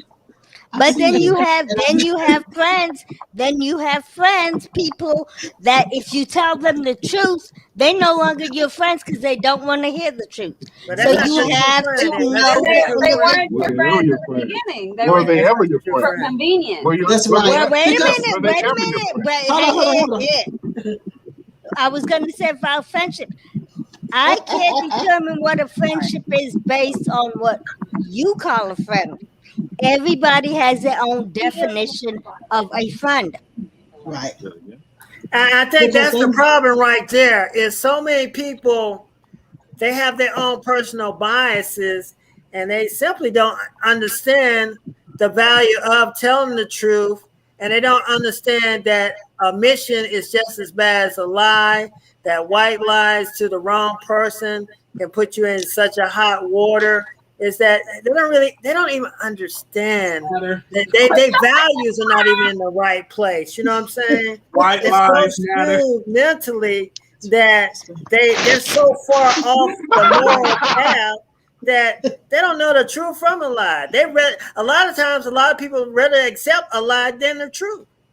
My they're favorite line. They're conditioned in their choices. They're conditioned in their choices. Their comfort level. My favorite line. Comfortable being lied to. Go ahead, Shannon. I'm trying to address your disrespect. I'm tired of you addressing mine. That's my favorite line is, oh, well, as much as you're disrespecting me, let me try and corner you in how I'm being disrespected. How is that a lie? They're not ready for that. They're not ready for that. How is that omission? Who are you telling? Wait a minute, Shannon. I don't understand how that is omission or a lie. Because instead of addressing, so say you bring something up to someone and you're like, hey, I really don't like how you're addressing the situation. I feel like you're really disrespecting me. And they'll be like, oh, well, as much as you think I'm disrespecting you, let's talk about how you're disrespecting me. How was that? The deflection. That's a flam right there. That's the moment you tell someone about themselves truthfully and they know it, they're gonna instantly find a route or find a fault about you. Yeah. That's gonna change the conversation about them. Exactly. They're gonna make it as easy. What's going on they're gonna at make the it as moment. easy as possible for them to deal with. They're gonna make it as easy as possible for themselves to deal with. It's not. Yeah, they're gonna make it very easy. Okay. Hey, read the comments. Check out the comments, guys. Shannon, what you But saying? not everybody. Some people, when you tell them the truth about themselves, they're ready to listen. Not every. It depends on your relationship with that person. How you define a relationship with that person is how the person is going to react to what you say or what they tell you. And then it's also your delivery too, how you deliver that truth, depending upon the situation and where you're at. You don't want to be in a loud crowd and in public and you shouting and doing like certain stuff. You don't have to call it out in public like that. You can pull if that's your close friend, if she's your sister girl or your homeboy or whatever. Like, hey, dude, let me pull you to the side and let's have this talk. You know, let's do it this way. You know, I see you doing this and this a little foul. You know, from my opinion, and I'm speaking out of love, you need to change that up. Like, do something better. That Y'all you know, being you nice. above that. You know, bro. Like, just certain how you deliver the message. Because you know, certain like if you upset and they upset and y'all trying to pull out truths and try to squash some stuff, that you know, like that ain't gonna never work. I get to a point though, y'all. Go ahead, Rick. Go ahead. Okay, I get to a point though. Go ahead, Rick. Go ahead. No, I thought you said that earlier. Go ahead, love. Go ahead. Okay, what I feel is this. Right. There's a tolerance level that I get to. You know, I always say my tolerance is none because zero left town. I'm done. At that point, I don't care to continue the lie.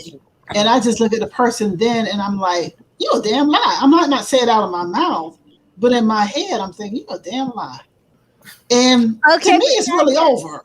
Why would you not tell that person you feel their lie? Because sometimes it doesn't do any good. You're not going to change them. If they you just change how you move.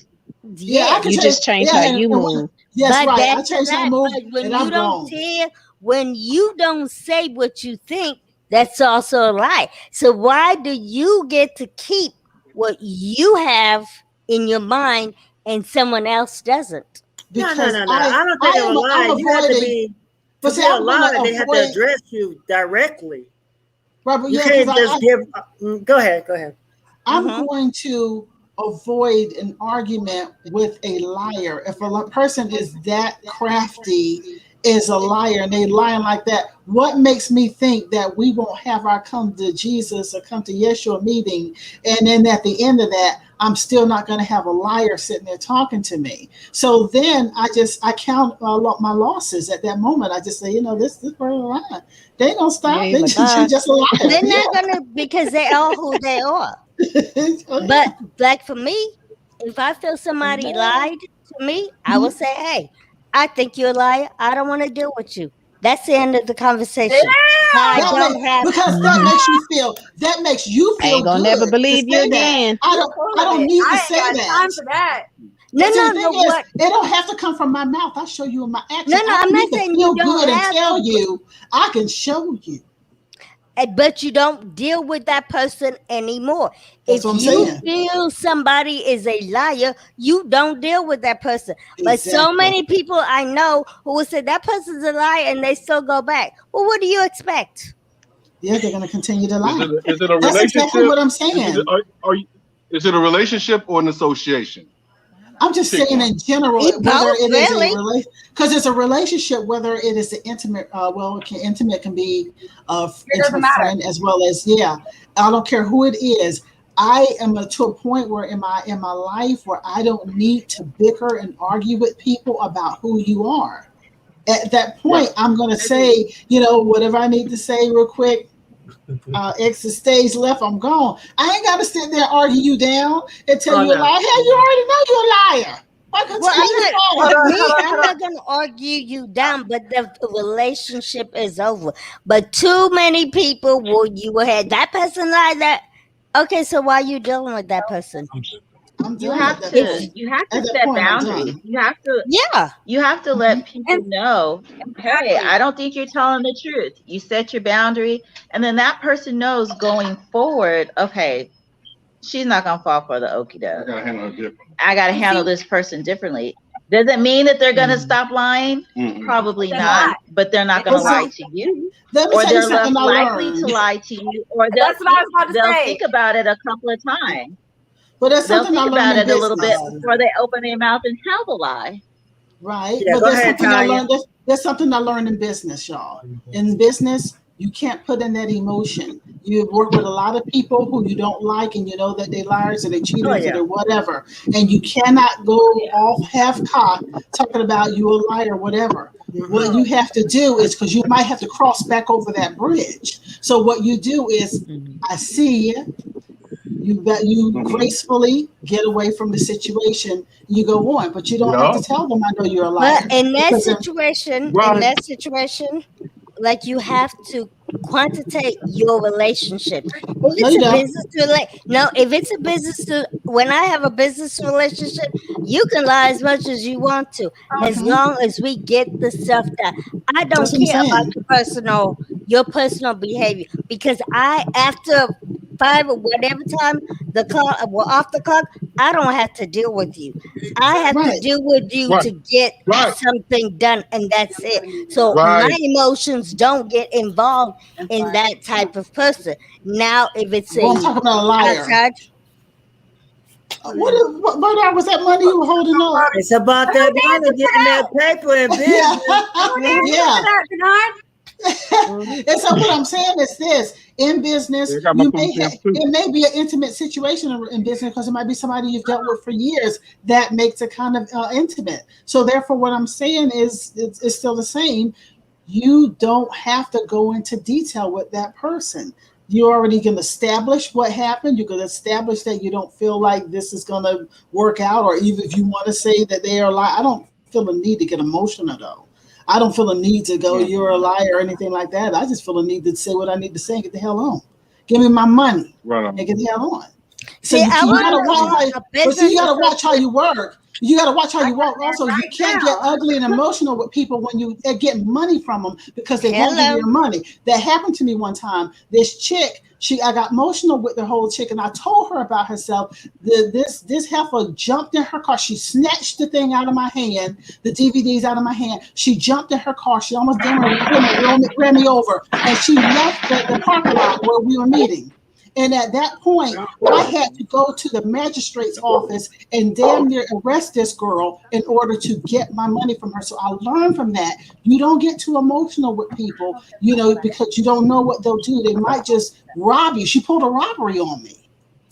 So from then on, I had to learn. See, you have to be careful when you confrontate liars too. Yes. Because liars, we always had a thing: if you lie, you'll steal. If you steal, you'll kill. So a lot of times when you catch a liar, sometimes they will do anything to cover up that lie, right, and keep you silent. So you gotta kind of like people who you talking to. Even you say the wrong thing to the wrong person at the wrong time. Even if you're in your truth or it's facts, what you're saying. You can come out the wrong end of things. Right. As a business association, I would not call it a lie. Business or personal? I would. No. Business, I would not call a lie because you don't know me. You don't know who I am personal. Now, someone who's a personal friend, and they want to know why I don't want to deal with them, because I am not going to deal with people who I feel are liars. Right. Because you never know when they're going to throw you under the bus and you end up having to defend yourself to somebody else. So it's time to exit stage.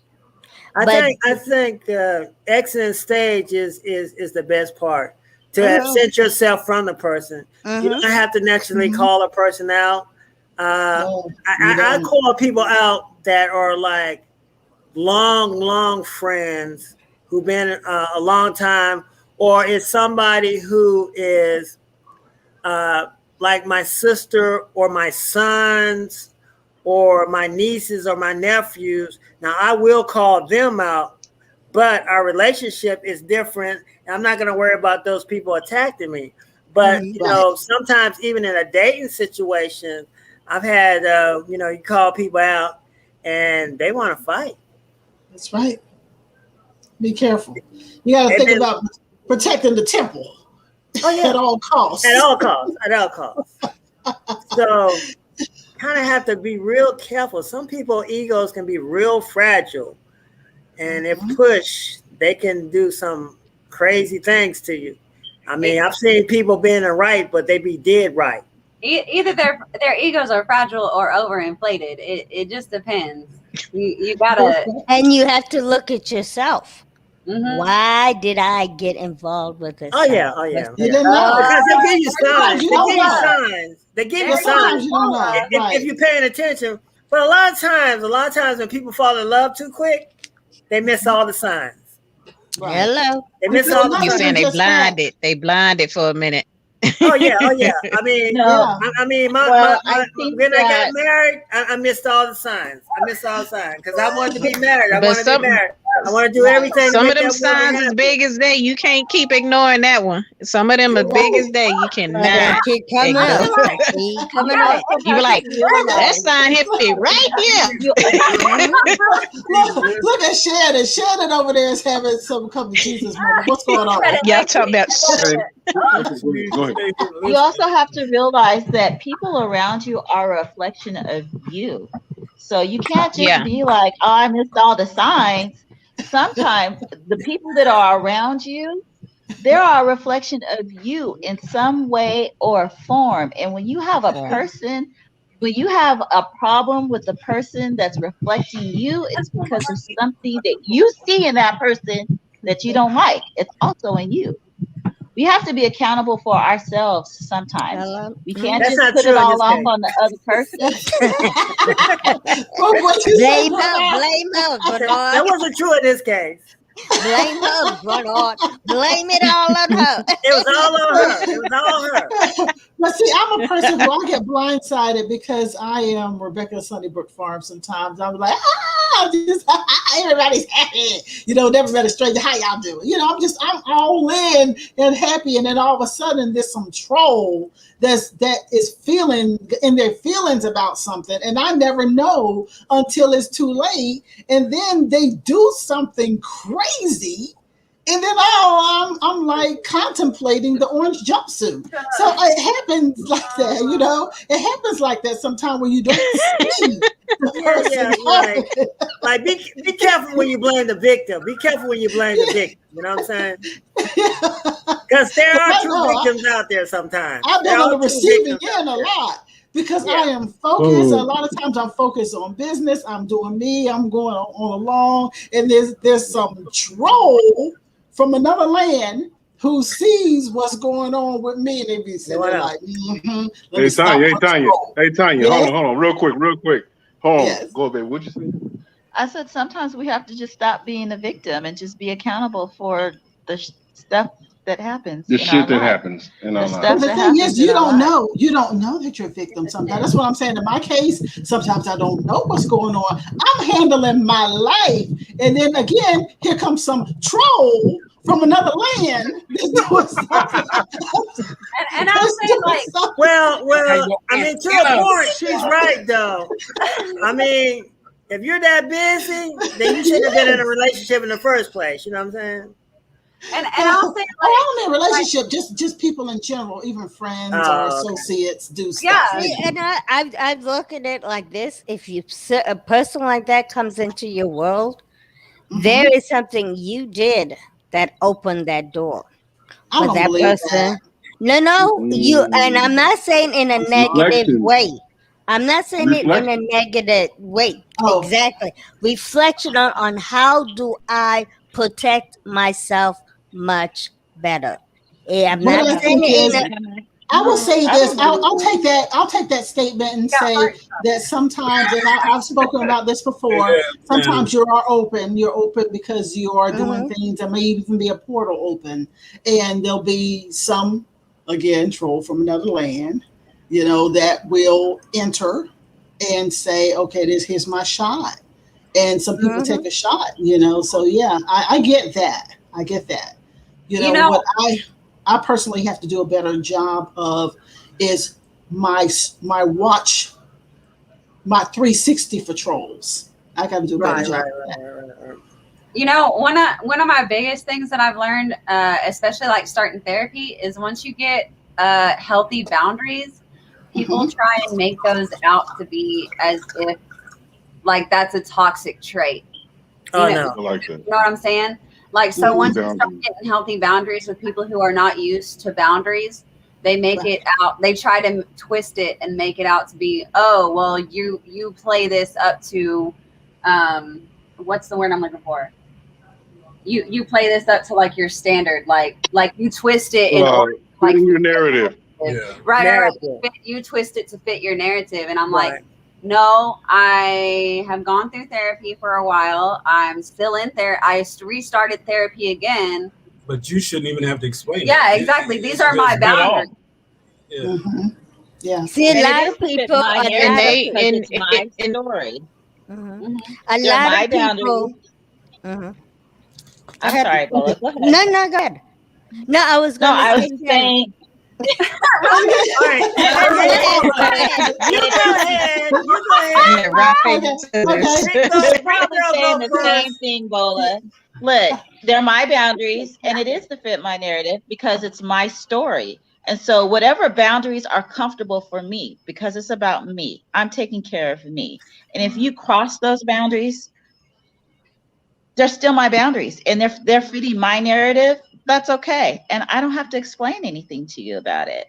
And we're not comfortable with that because most people don't have boundaries, or they don't respect other people's boundaries. You know, and when you're talking about boundaries, that's just coming back to self-love. When you love yourself, you can stand within your own narrative and feel comfortable about it, and you can speak your own truth. But I think when we don't value ourselves strong enough, sometimes we let too many people come into our lives with all their BS and lies and omissions and secrets, and we don't call them on it, or we're not aware of them. Because if you're aware, if you're about self-love, you also like you said about protecting the temple. And if you're protecting the temple, then you're all aware. And if you're aware, that means you're in the presence. You're not aware somewhere thinking about something, thinking about this. You're in the present when you're in front of that person. So you realize who you're dealing with at that present time. And I was going to say, with boundaries, most people don't want somebody else to set up boundaries. Oh, yeah. So they can do what they want to do for you. Oh, absolutely. But it all comes down to your identity. And try to manipulate you and stuff. Yes. Right. Go ahead, Margaret. You know something? There's something that I actually forgot earlier. It was a story, but it fits in because it talks about boundaries. It is a type of omission. Is this person omitting the truth about themselves? How many of y'all caught the story this week about Monique getting in trouble again for showing the girl's picture on her Instagram? How many people caught that? No, girl. The bonnet situation. She showed it on her Instagram. Let me go ahead and share this with you.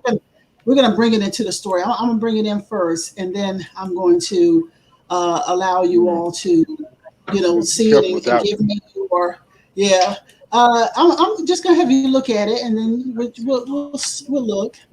Can you all see it? What?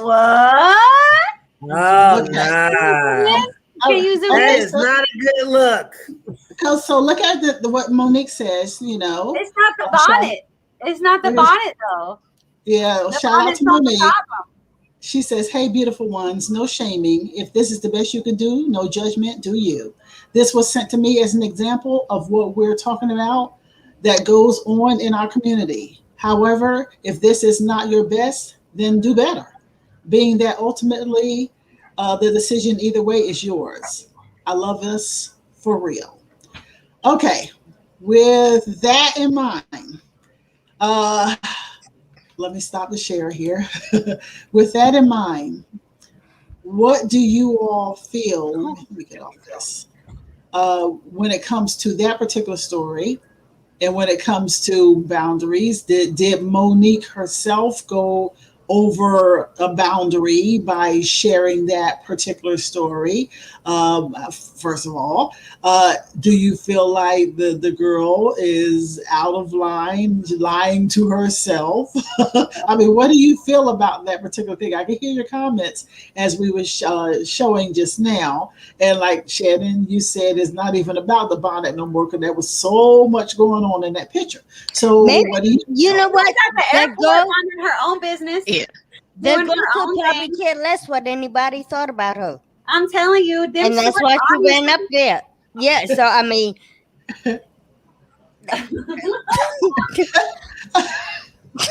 she could have just talked about it or mentioned it without showing a picture though.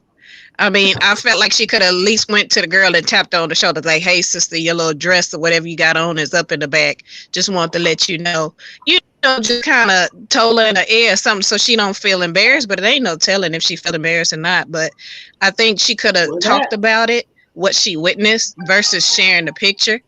But I guess some people needed a visual, but not everybody. Right. It was sent to her by someone. Listen, I'm in the airport. I'm going to let you know I'm in sweats. I'm looking a hot mess because I'm tired. I'm tired. Of what? I'm tired of being on the plane. Tired of dealing with people. But no, that was her underwear showing, girl. She needs to pull it down. You know, that's no different than these guys walking around showing their britches. You know, to me, I hate that, and I'll hate that too. I mean, it's no different. You know, these guys, you seeing the crack of their ass and stuff like that. To me, that's no different. And I don't see them, you know, they're not calling them out right now. I know they used to call them out, but it seemed like since we got this against this masculinity against women, and you know the Kevin Samuels in the world are calling them out, and they're calling women out, and women do not like to be called out. You guys do not like to be called out. Period.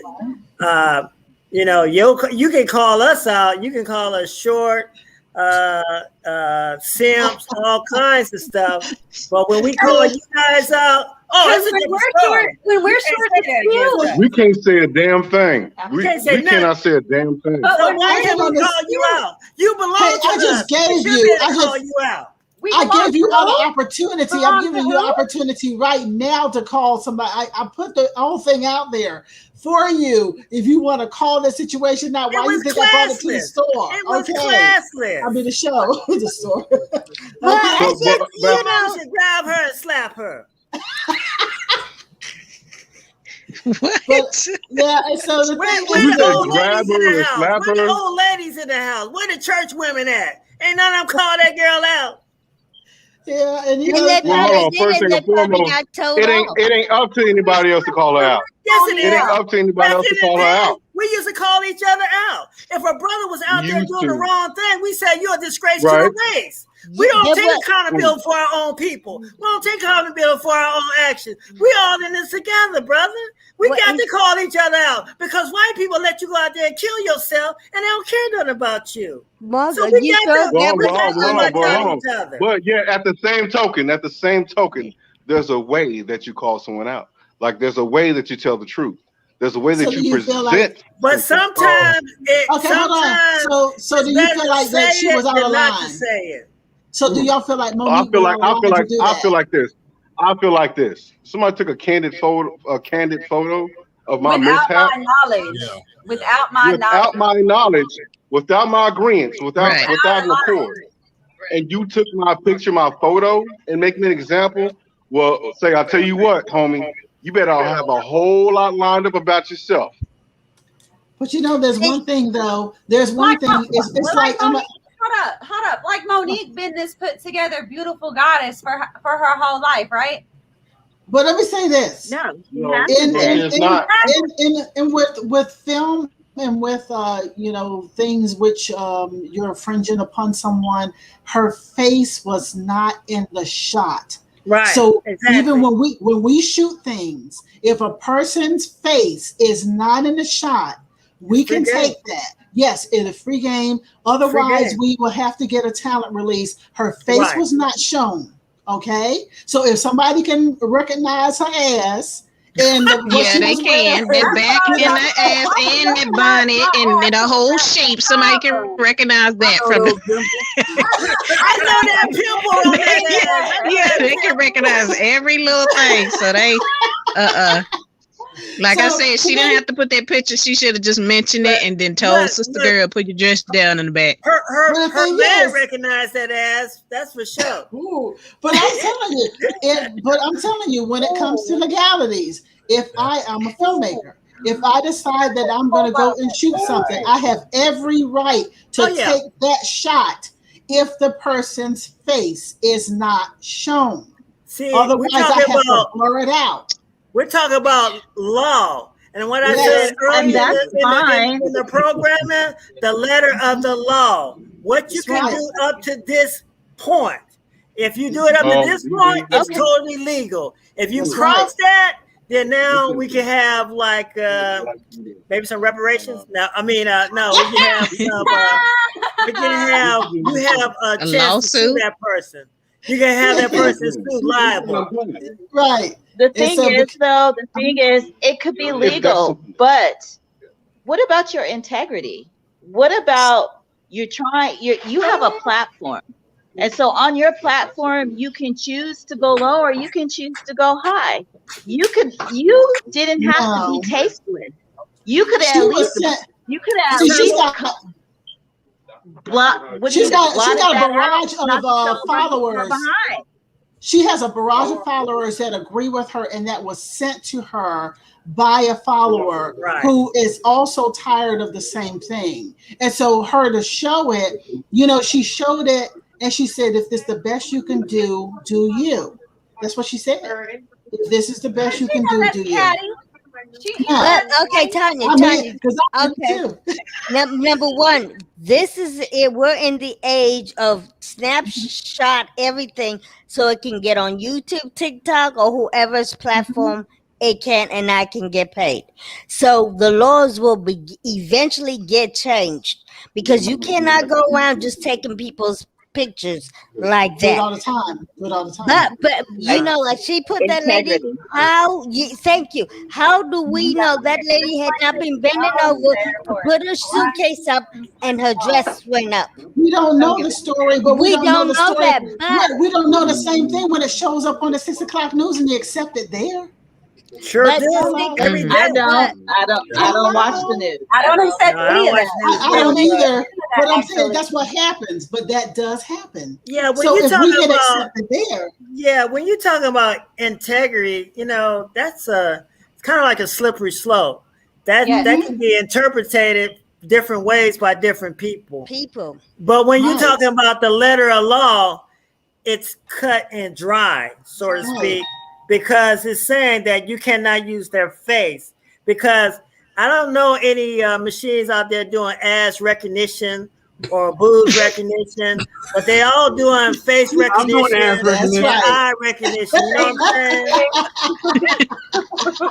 But I mean, even though it did not show her face, people who know her body. So that's what I'm saying. But they should tell her to put some damn clothes on. To me, they look like a take your ass to the airport looking like that. Tanya, to me, it looked like a shirt and shorts that she had on. But I heard that it was a dress. If it was a dress, maybe that was an accident.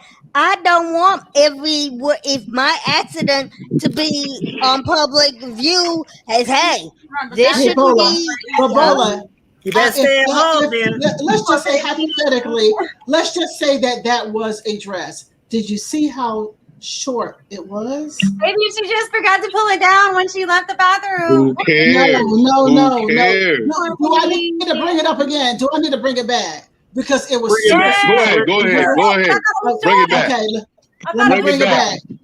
Let's analyze this. That's still up to the person. That's still up to the person. Hey, I would say that's not right. That's distasteful. This, that, and the other about the size or the the length of her dress, but that's her choice. No, hold on, wait. I got one for you. That's her choice, but like, I got something for all of you. I got something for you. What was the motive? Y'all see it first of all? I thought it was. What was the motive? No. Okay, now hold on. Now you're quick to put people's business out there like that and did not get their consent. Now, are you willing to do the same thing to yourself? And if it was done to yourself without your consent, how would you feel? You don't have to get the consent. I keep trying to tell y'all, you don't have to. They do it all the time. Let me ask y'all this. How sensitive are you when they are doing specials? Let's say, for instance, they're talking about obese people. They blur out their faces and watch them walk down the street and take video of them walking down the street, and you see this person. What if somebody recognized that body? That is look wrong. At what you're saying. Yeah, look at what you're saying, though. It's the same thing. That is wrong. It's the exact same thing. So if you accept it over here, then you got to accept it over here too. You can't berate Monique. She just did something that everybody else does, but she chose a picture with a person. But guess what? Just because everybody else is doing it does not make it right.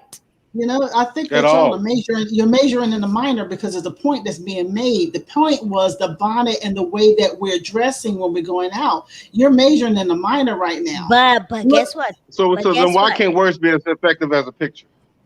And not only that, because they're not.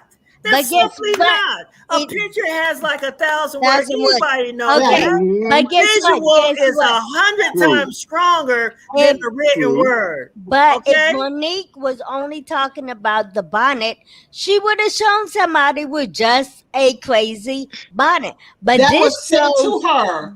To her. It gave the whole package. It was the bonnet. It was the whole attire. It was everything that she had said in the email. Who looked at the bonnet?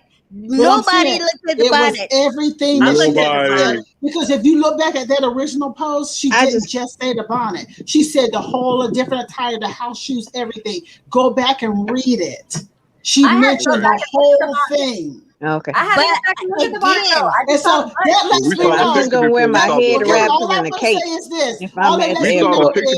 When I'm in my suit and I'm looking all that, I ain't traveling nowhere with y'all asses if you come looking like that, but like I know. Listen, I'm gonna let you know. Hold up, I'm gonna let you know right now. I travel in slides, sweats, and a tank top. Shannon will be flying. I'm wearing Shannon will be flying coach. Shannon will be flying coach. I'll meet you at the destination. I'm used to coach. Hey, look here. I'll meet you at the destination. We're gonna put you out there with the luggage.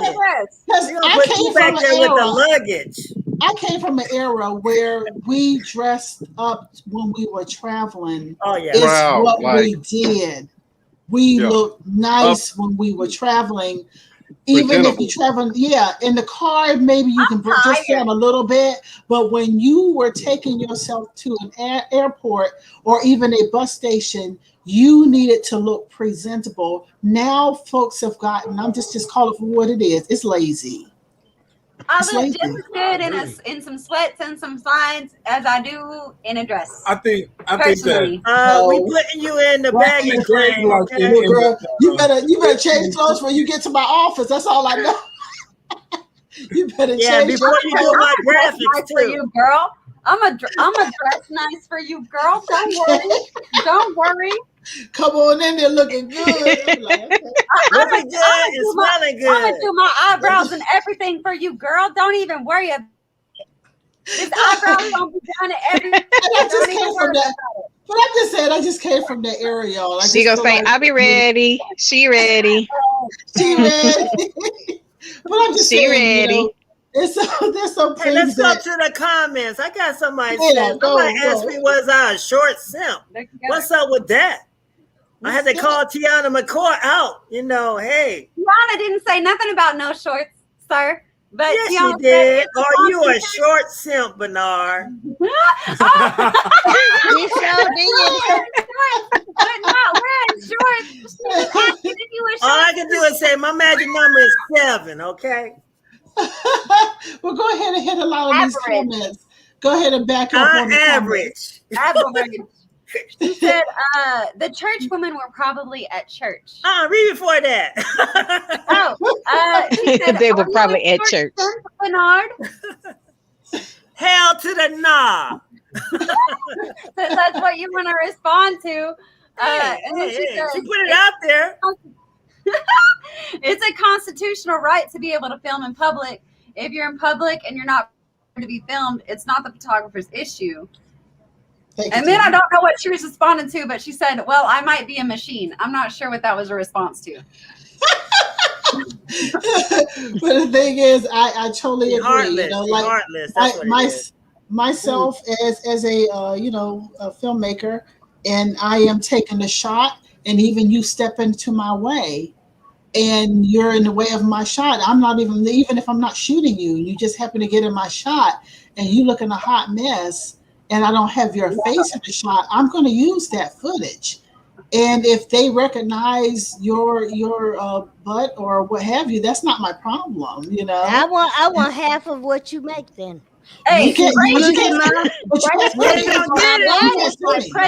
you're not gonna catch me in my bad moment. But you I know say that again.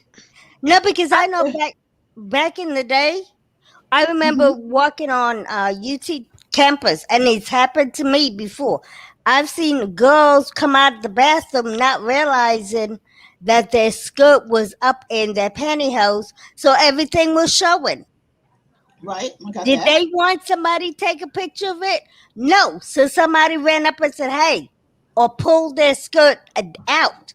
Nobody wants to be embarrassed like that. To me, that is embarrassing if that's not what you intended. If you're taking a shot, let's say like I'm saying about myself, if I'm taking a shot, do you know that a lot of times you don't see that shot until you get to the editing room? You don't see it because that's not your subject. Correct. Right, you don't. I mean, you may take a picture, but that doesn't mean you have to broadcast it. If I'm shooting something and that moves into my shot, I'm so sorry. I'm so sorry. Your ass gonna get blasted and broadcasted. I'm sorry. With Photoshop now, though, you can edit that person out. I'm not photoshopping my film in order to make you happy. Yeah, why didn't they put no smiley faces on her bottom or something? Yeah, well, you can't do something like that. They could have put some emojis or something on the back of that. It's all about the integrity about the film. And the integrity, yeah, exactly. It's about the integrity of the film. Right. If it fits the integrity of the film, then you can put something like that. But if it does not, like if I'm doing a movie and you step into my shot and I'm blocking off, letting people know that I'm filming in an area, and you walk past there and you get into the shot, then your bad different story. That picture, that's a different story. That's a different side. No, it's but not. that picture that she showed, so it looked like off of somebody's cell phone that they decided to take. Somebody did send it to her. Yeah, right. Somebody did send it to her. Which again, to me, what time in the morning was it? Is what I want to know. Hey, she probably get I don't think it was any time in the morning. I think it was normal time. Look at Rick. Look at Rick's. I'm like this, man. I'm like this. Go to Walmart. Go to Walmart versus going to Central Market. Go to Walmart versus Central Market. Rick, your picture is moving so much. Going on. Yes, you do. Yes, it has improved. But you were seizing just now. It looked very comical, but Move your head again. Move your head again. Yeah, you glitching or something. Yeah, you doing the jerk over there, baby. You doing the old school jerk. Well, let's go ahead and get ready to bring this to a close because we can go on and on about this for quite some time. We have lines drawn in the sand here. Some of us are going to feel like it was something that was okay and that it was, or other one's going to feel like it was a wrong thing to do. I personally feel like Monique was trying to make a point. Some people feel like it was a bad decision. To each his own. We can't solve it here tonight. To each his own. All right. So you know how we do. As we wrap this living room here, we like to go ahead and talk about what you all have coming up. Because I talked to you about your week at the beginning. And now, look at Rick's face. Look at Rick's face. What? Yeah, I know it. I have like a max headroom. I have a 1980 something max headroom thing going on. It is yeah, you do. You do.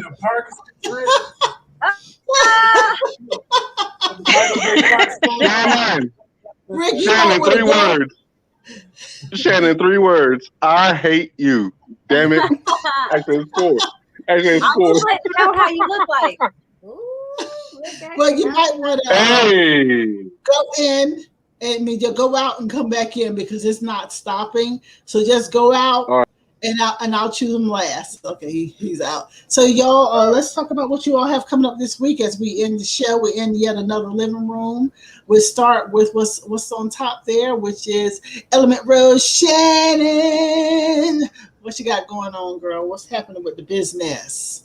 As I have mentioned at the beginning of this podcast, is I have the erotic art shows July 25th. I'll have more stuff on that probably midway, just like location and stuff like that. I'm not 100% sure. It was just shot into my inbox and I was like, sure, I'll do this. No problem. And then the other one is, like I said, August to September. I have to count on my fingers sometimes to do the correct months. But you know, it's more erotic art stuff, so it's gonna be you know, leashes, lingerie, stuff like that. You know, I'm known for my leashes, you know. Yeah. Known for my leashes, you know. All right then. So that's happening, and then, like I said, I'm finishing up this, and I have a couple of other art stuff behind it. I've got Mike's logo coming up when he comes back from Jamaica. We're going to talk about that. So I'm pretty much open for whatever. I've got, you know, a couple of interviews coming up. That's about it. Apparently, I'm going to be doing some some illustrations, non-erotic illustrations. Gonna talk to Pops about that. So that's about my schedule right now. Just trying to keep busy and figure out if I want to go back to corporate or just do it on my own. See how much I can do on my own. How about you, Jason? Yeah, Jason. Got anything to add at the end, Jason? Again, just BPNG is going to be in Atlanta the 28th through the 30th. We're going to also be doing some things around here in Dallas mid-August for back to school, doing a backpack drive and giveaway for some bikes and things. And we're also going to be doing some events around in October to introduce kids into engineering and coding. So we have a lot coming up. So if you want to, you know, donate or participate, if you're in any of the areas, just follow BPNG on Twitter. Cool. You go give your handle. What's your handle? BPNG. Okay. He's like, I just said it. Yeah, right. He's like, very matter of fact. He's like, I just said it. Okay, thank you, Jason. All right, Bernard Pop Savage, what you got going on? Hey, I'm still working on my book. My illustrator got sick, so I'm looking for Shannon maybe to help me out to take care of some of the illustration for my children books based on African American proverbs. I feel a need that parents need to open up the conversation with their kids on certain topics. And I think it'd be a great way to bridge the gap from having much needed conversation with them. My Instagram is at Pop's Guide, and I feel a need to really pass on the knowledge that I've learned and that I'll pass to my sons, who are very are great people in their own rights. They have defied the norm of being young parents. They're all young, outstanding young men, and I think some of the things that I taught them that a lot of young men need to know, because a lot of young men out there don't have a pops or don't have a male role model that they can really glean from and guide them. And I want to be somewhere standing in the gap to help them bridge that gap, be it and also be an encouragement to them on a personal note. So you can see me at Pops Guys on Instagram, and much more to come. Much more to come. All right, cool.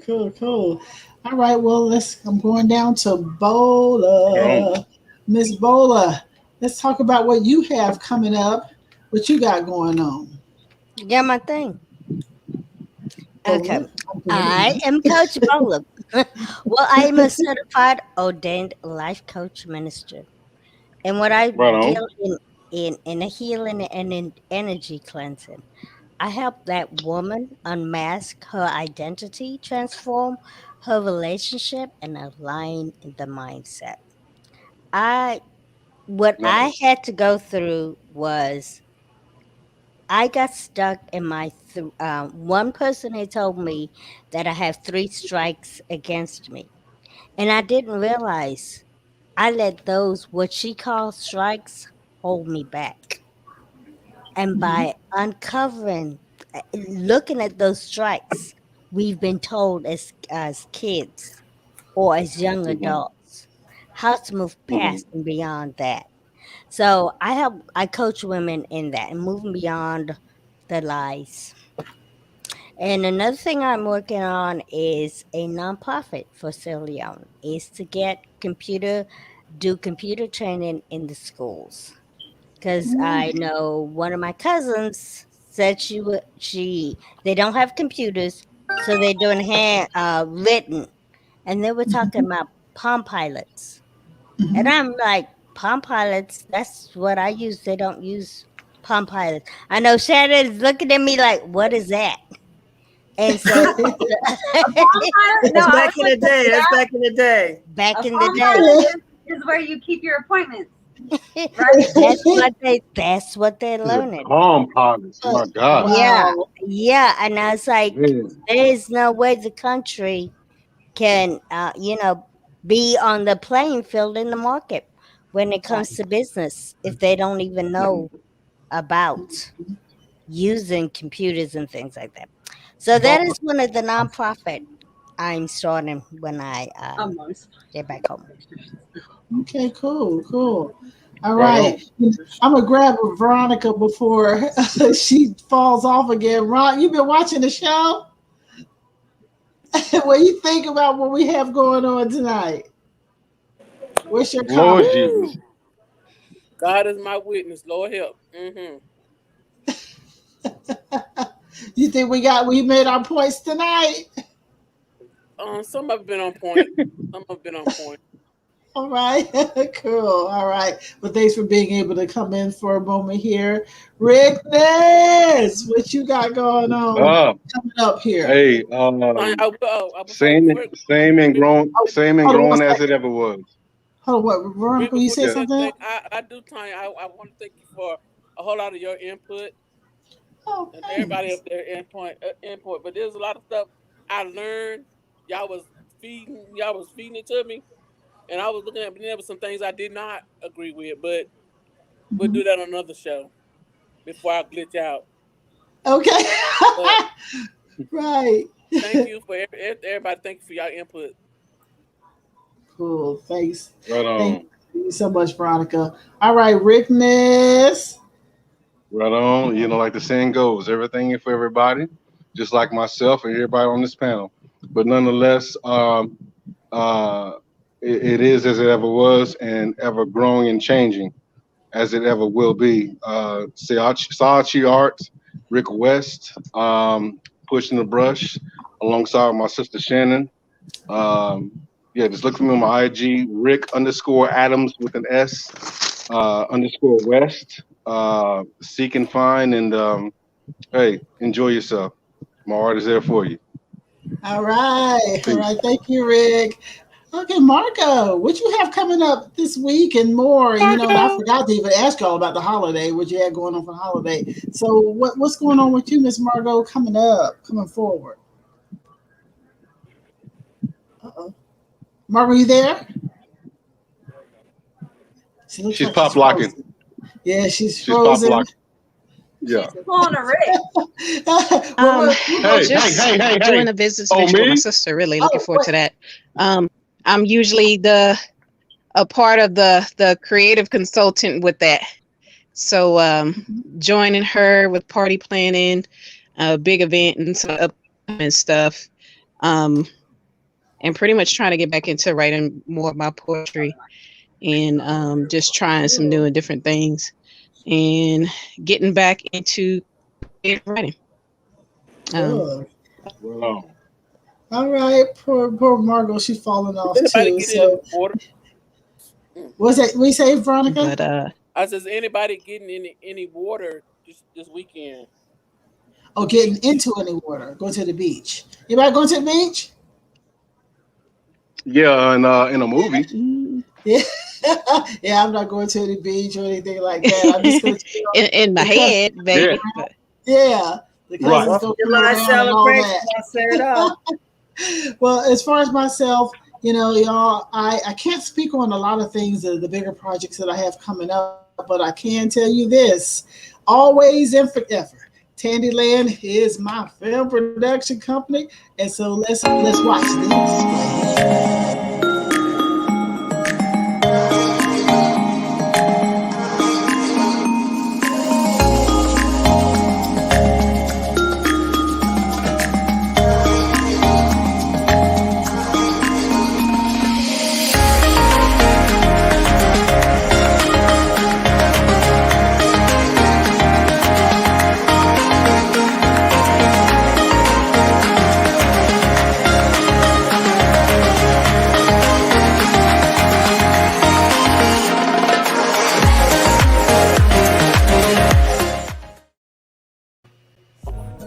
And then we hope that you have enjoyed this episode of Art Imitates Live with Tanya Dixon. So be sure to like and subscribe. And also check us out on all of our other social media.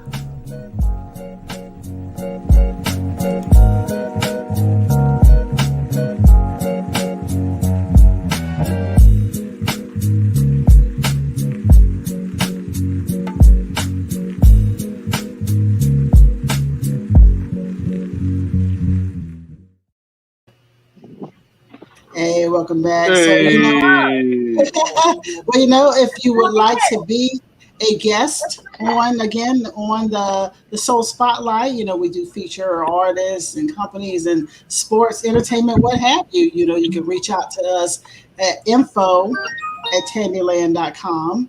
And you could also reach out to us at tandyail@gmail.com to be on the show. And you just want to be on here with all of these cuckoo people that I love so much here. I'm not cuckoo.